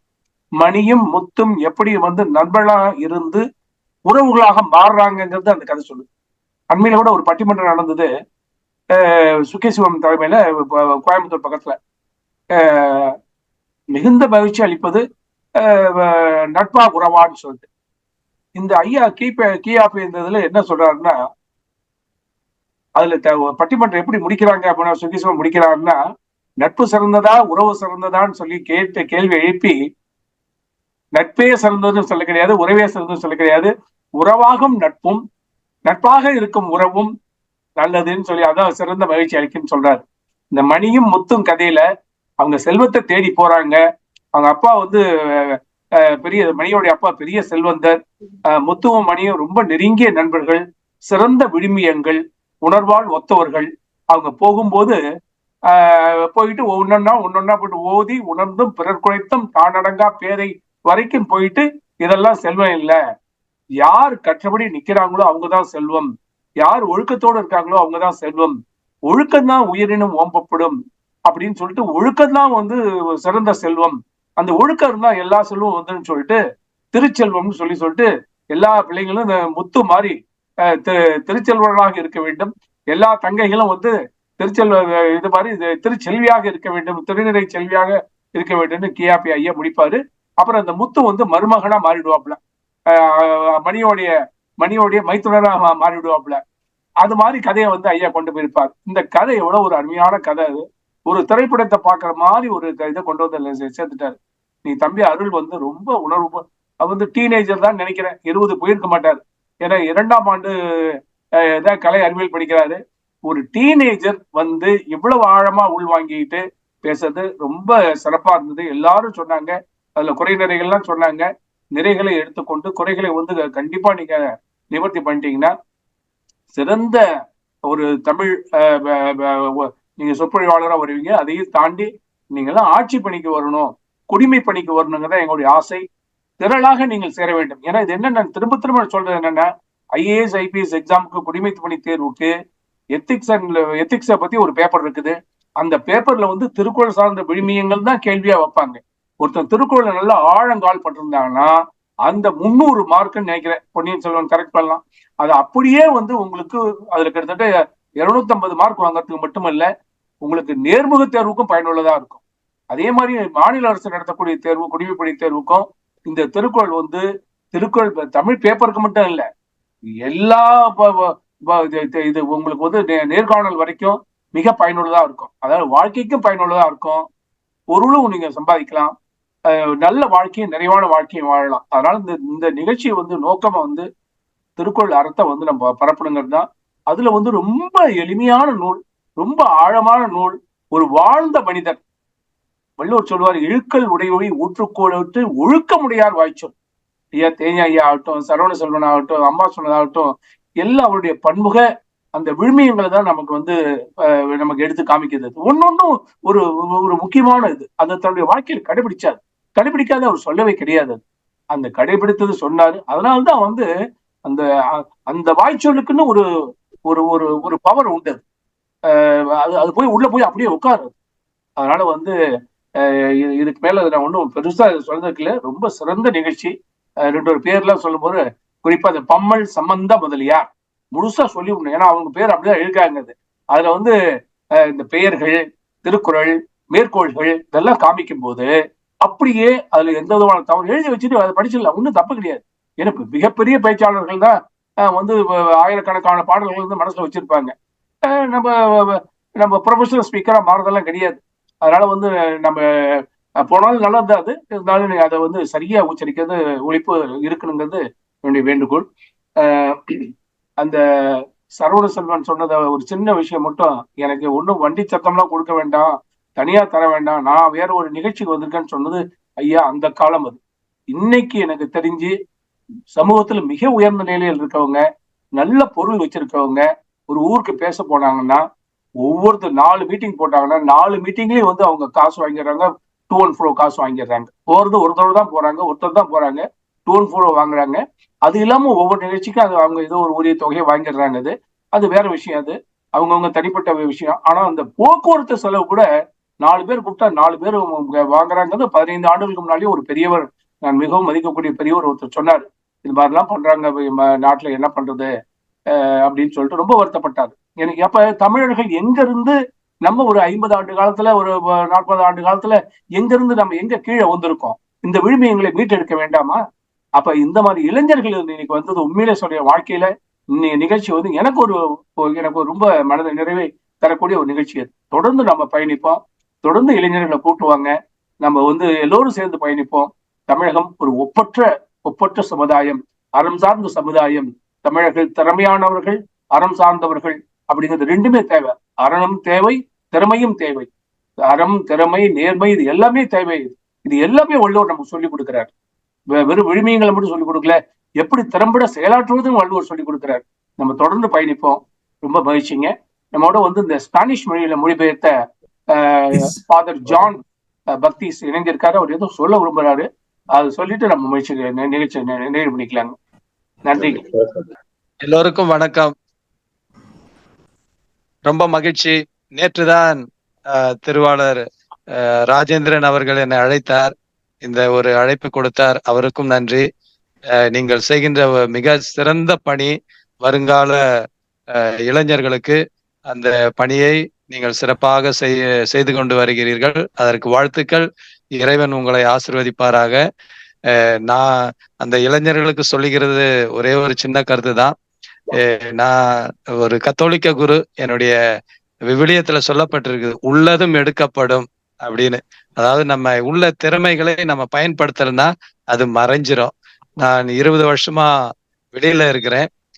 தமிழ் அங்க வந்து பேசும்போது எனக்கு ஒரு நேரத்துல சரியா வர்றதில்லை. இருந்தாலும் தினமும் தமிழ் செய்தித்தாளை படிப்பேன். அதிலும் குறிப்பாக ஒரு திருக்குறள் இருக்கும், அந்த ஆன்லைன் பேப்பர்ல ஒரு திருக்குறள் இருக்கும். அதுல 3 விளக்க உரை இருக்கும். மூவா வரதராசன் அவர்கள், பேராசிரியர் சாலமோன் பாப்பையா, கலைஞர் கருணாநிதியினுடைய விளக்க உரைகள் இருக்கும். அப்படி படிச்சு வந்ததுனாலதான் திடீர்னு ஒரு நிகழ்ச்சி கூப்பிட்டாங்க வாழ்த்து சொல்ல. அறிஞர்கள் கூடிய சபையில் என்ன கூப்பிடுறீங்களே, நான் தகுதியே இல்லை அப்படின்ற ஒரு உணர்வு எனக்கு இருந்தது. அதன் பிறகு என்னை தகுதியாக்கி கொள்ள வேண்டும் என்ற உணர்வோடு நான் கடந்த 2 வருடங்களாக என்னுடைய ஓய்வு நேரத்திலே திருக்குறளை ஸ்பானிஷ் மொழியில் மொழிபெயர்த்து, அத்தோடு இல்லாமல் லிட்ரல் டிரான்ஸ்லேஷன், அதாவது அந்த 3 விளக்க உரை, மூவா வரதராசன் முனைவர் அவர்களதும் பேராசிரியர் சாலமோன் பாப்பையா அவர்களது உரையையும் கலைஞர் கருணாநிதியினுடைய குரல் ஓவியத்தையும் லிட்ரல் டிரான்ஸ்லேஷன் மொழிபெயர்த்து தொகுப்பு நூலாக தற்பொழுதுதான் வெளியிட்டேன். அது நேற்றுதான் ஐயா ராஜேந்திரன் அவர்கள் இந்த தமிழ் ஆர்வலர்களுக்கு என்னை அறிமுகப்படுத்தி என்னை பெருமைப்படுத்தினார். அவருக்கும் நன்றி. உங்கள் ஒவ்வொருவருக்கும் நன்றி. உங்கள் பணி சிறக்க வேண்டும் என்று எல்லாமல்ல இறைவனை வேண்டிக் கொள்கின்றேன். நன்றி. மிக்க நன்றி ஃபாதர், மிக்க நன்றி, மிக்க நன்றி ஐயா. உங்கள் வாழ்த்துக்கள் எங்களுக்கு, உங்களது சொல்லும் செயலும் எங்களை மென்மேலும் உற்சாகப்படுத்துகிறது, ஊக்கப்படுத்துகிறது. ஐயா செல்வராஜ் அவர்கள் நிறைவு பகுதியாக நன்றி உரை கூறலாம். நன்றி கதிரவன் ஐயா அவர்களே. இது நவில் தொடர் நூல் நிகழ்வு 74. இதிலே 3வது தொடர் சொற்பொழிவாக திரு கியாப்பை விஸ்வநாதன் ஐயா அவர்களின் நூல்களை நாம் அலசிக் கொண்டிருக்கிறோம். இதில் இளம் மாணவர்கள் பலரும் பங்கெடுத்துக் கொண்டு இந்த நிகழ்வை சிறப்பித்து வருகிறார்கள். அவர்களுக்கு எங்களது 3 அமைப்பினர் சார்பாக எங்களது நன்றியை தெரிவித்துக் கொள்கிறோம். இதில் கியாப்பை விஸ்வநாதன் அவர்கள் ஐயா அவர்களின் 5 செல்வங்கள் என்ற நூலை பற்றிய நயவுரை அளித்த திரு அருள் டேவிட் அவர்கள் மிக அருமையாக பல உதாரணங்களை சொல்லி விவேக சிந்தாமணியிலிருந்து கூட அவர் எடுத்து காட்டினார். அந்த பாடல்கள் கூட நாங்கள் படித்ததில்லை. அந்த அளவுக்கு ஓரளவுக்கு ஆழமாக தமிழை படிக்க வேண்டும் என்ற ஆர்வம் உள்ள ஒரு இளைஞர். அவர் மேன்மேலும் வளர எங்களுடைய அமைப்பின் சார்பாக அவருக்கு வாழ்த்தையும் நன்றியும் தெரிவித்துக் கொள்கிறோம். அடுத்து திரு செம்பியன் அவர்களின் ஆன்மா சாந்தி அடைய எல்லாம் உள்ள இறைவனை இறைஞ்சிய அனைத்து சான்றோர் பெருமகளுக்கும் எங்கள் நன்றியை தெரிவித்துக் கொண்டு, அவர்களை பற்றிய ஒரு கருத்தை, அவர்களை பற்றிய ஒரு உரையை எங்களுக்கு நிகழ்த்திய திரு கதிரவன் ஐயா அவர்களுக்கும் திரு சிஆர் அவர்களுக்கும் எங்களுக்கு தெளிவுபடுத்தினார்கள். அவர்களுக்கும் நன்றியை தெரிவித்துக் கொள்வோம். இதில் முக்கியமாக கியாபே அவர்களின் செல்வி அவருடைய மகள் மணிமேகலை அவர்களின் கருத்து மிகவும் ஆழமாகவும் சிந்திக்க தகுதியும் இருந்தது. எப்படி ஒரு இளைஞராக இருக்கிறார், எப்படி இதெல்லாம் இருக்க முடியும் என்பதை பற்றிய ஒரு அருமையான ஒரு சில விளக்கங்கள், நடைமுறை வாழ்க்கைக்கு ஏற்ற பல விளக்கங்களை சொன்னீர்கள். அம்மா, உங்களுக்கு மிகவும் நன்றி. தமிழை படித்தால் நீங்கள் எப்போதும் இளமையாக இருக்கலாம் என்று ஒரு தாய்ப்பாக ஒரு கருத்தை சொல்லி நீங்கள் முடித்தீர்கள். உங்களுக்கு எங்களது நன்றியை தெரிவித்துக் கொள்கிறோம். அடுத்து இந்த நிகழ்வில் கலந்து கொண்டு ஐயா தே ஞானசுந்தரம் ஐயா அவருடைய கருத்துக்கள், பேராசிரியர் அவர்கள் கருத்துக்கள் சொன்னது மிக அருமையா இருந்தது. இந்த நிகழ்வில் அவர்கள் கலந்து கொண்டதற்கு எங்களது நன்றியை மீண்டும் தெரிவித்துக் கொள்கிறோம். அப்படிப்பட்ட ஒரு பெரிய ஆசான் எங்களது நிகழ்வில் கலந்து கொண்டு அவர்கள் கருத்துக்களை பகிர்ந்து கொள்ள மேன்மேலும் நாங்கள் பகிர்ந்து கொண்டால் எங்களுக்கு மிகவும் சிறப்பாக இருக்கும் என்று தெரிவித்துக் கொள்கிறோம். அடுத்து தங்களுடைய கியாப்ப விஸ்வநாதன் அவர்களுடைய நினைவலைகளை திரு சரவணன் செல்வன் அவர்களும் பகிர்ந்து கொண்டார்கள். அவர்களுக்கும் நன்றி தெரிவித்துக் கொள்கிறோம். இதில் கலந்து கொண்ட முத்துசாமி சோமசுந்தரம் ஐயா அவர்களும், குழந்தைவேல் ராமசாமி அவர்களும், திரு பால ஐயா அவர்களும், திரு பொன்னியின் செல்வா ஐயா அவர்களும், திரு பிரம்மநாயம் அவர்களும், திரு சக்கரபாணி, திருமதி மேகலா அவர்களும் அவருடைய கருத்துக்களை பகிர்ந்து கொண்டீர்கள். இதில் முத்தாய்ப்பாக திரு ஜான் பக்திஸ் திருக்குறளை ஸ்பானிஷ் மொழியிலே அவர்கள் மொழிபெயர்த்து மிகவும் பெருமை சேர்த்துள்ளார். இத்தகைய சிறப்பு வாய்ந்த மனிதர் இந்த கூட்டத்தில் கலந்து கொண்டு எங்களுடன் அவருடைய கருத்துக்களை பகிர்ந்து கொண்டமைக்கு அவருக்கு 3 அமைப்பினர் சார்பாக மீண்டும் நன்றியை தெரிவித்துக் கொள்கிறோம். அடுத்து இந்த நிகழ்வில் வரவேற்பு அளித்த திரு சக்கரபாணி ஐயா, நயவுரை அறிமுகம் செய்த திரு பொன்னியின் செல்வன் ஐயா, திரு ஒருங்கிணைப்பாளர் செய்த திரு கதிரவன் ஐயா அவர்களுக்கு நன்றியை தெரிவித்துக் கொள்கிறோம். முத்தாய்ப்பாக சிஆர் அவர்களுடைய நிறைவுரைக்கும் எங்களது நன்றியை தெரிவித்துக் கொண்டு, இதில் வலைத்தமிழ், வள்ளுவர் குரல் குடும்பம், கற்க கசலர ஆகிய 3 அமைப்புகளும் தொய்வின்றி இந்த நிகழ்வை நடத்தி கொண்டு இந்த நிகழ்வை மிகவும் சிறப்பித்து வருகின்றவர்களுக்கு எங்களது நன்றியை தெரிவித்துக் கொள்கிறோம். இந்த நிகழ்வை பதிவு செய்கின்ற சுரேஷ் அவர்களுக்கும் எனது நன்றியை தெரிவித்துக் கொள்கிறோம். இந்த இந்த நவில்துறன் நூலமைப்பின் ஒரு வீடு பரிமளர் சொல்றார், அந்தமில் இன்பத்து அழிவில் வீடு அப்படின்றார். அது போல இந்த ஒரு 1.5 மணி நேரம் நாங்க இதுல கலந்து கொண்டது அவ்வளவு இன்பமாக, இதான் எங்களுக்கு வீடு. அதாவது நாங்க வீடு வெற்றி அடைந்த மாதிரி நாங்க இதை தெரிஞ்ச நாங்க இதுல கலந்து கொண்டதுனால இந்த கர்த்தாவாகிய திரு சிஆர் அவர்களுக்கு நன்றியை தெரிவித்துக் கொள்கிறோம். அடுத்து இந்த நிகழ்வில் கலந்து பேசிய டேவிட் அவர்களுக்கு மீண்டும் நன்றியை தெரிவித்துக் கொண்டு அவருக்கு வழங்கிய கரிவுரைகளை ஏற்று அவர்கள் மேன்மேலும் வளர என்ற வாழ்த்துக்களை தெரிவித்துக் கொண்டு, விருப்பரா சுற்றம் இயையின் அருப்பரா ஆக்கம் பலவும் தரும் என்பார் வள்ளுவர். வாழ்க வள்ளுவம், வாழ்க வள்ளுவம், வளர்க தமிழ் என்று கூறி இந்த நிகழ்வை முடிவு கொண்டு வருகிறேன். நன்றி, வணக்கம்.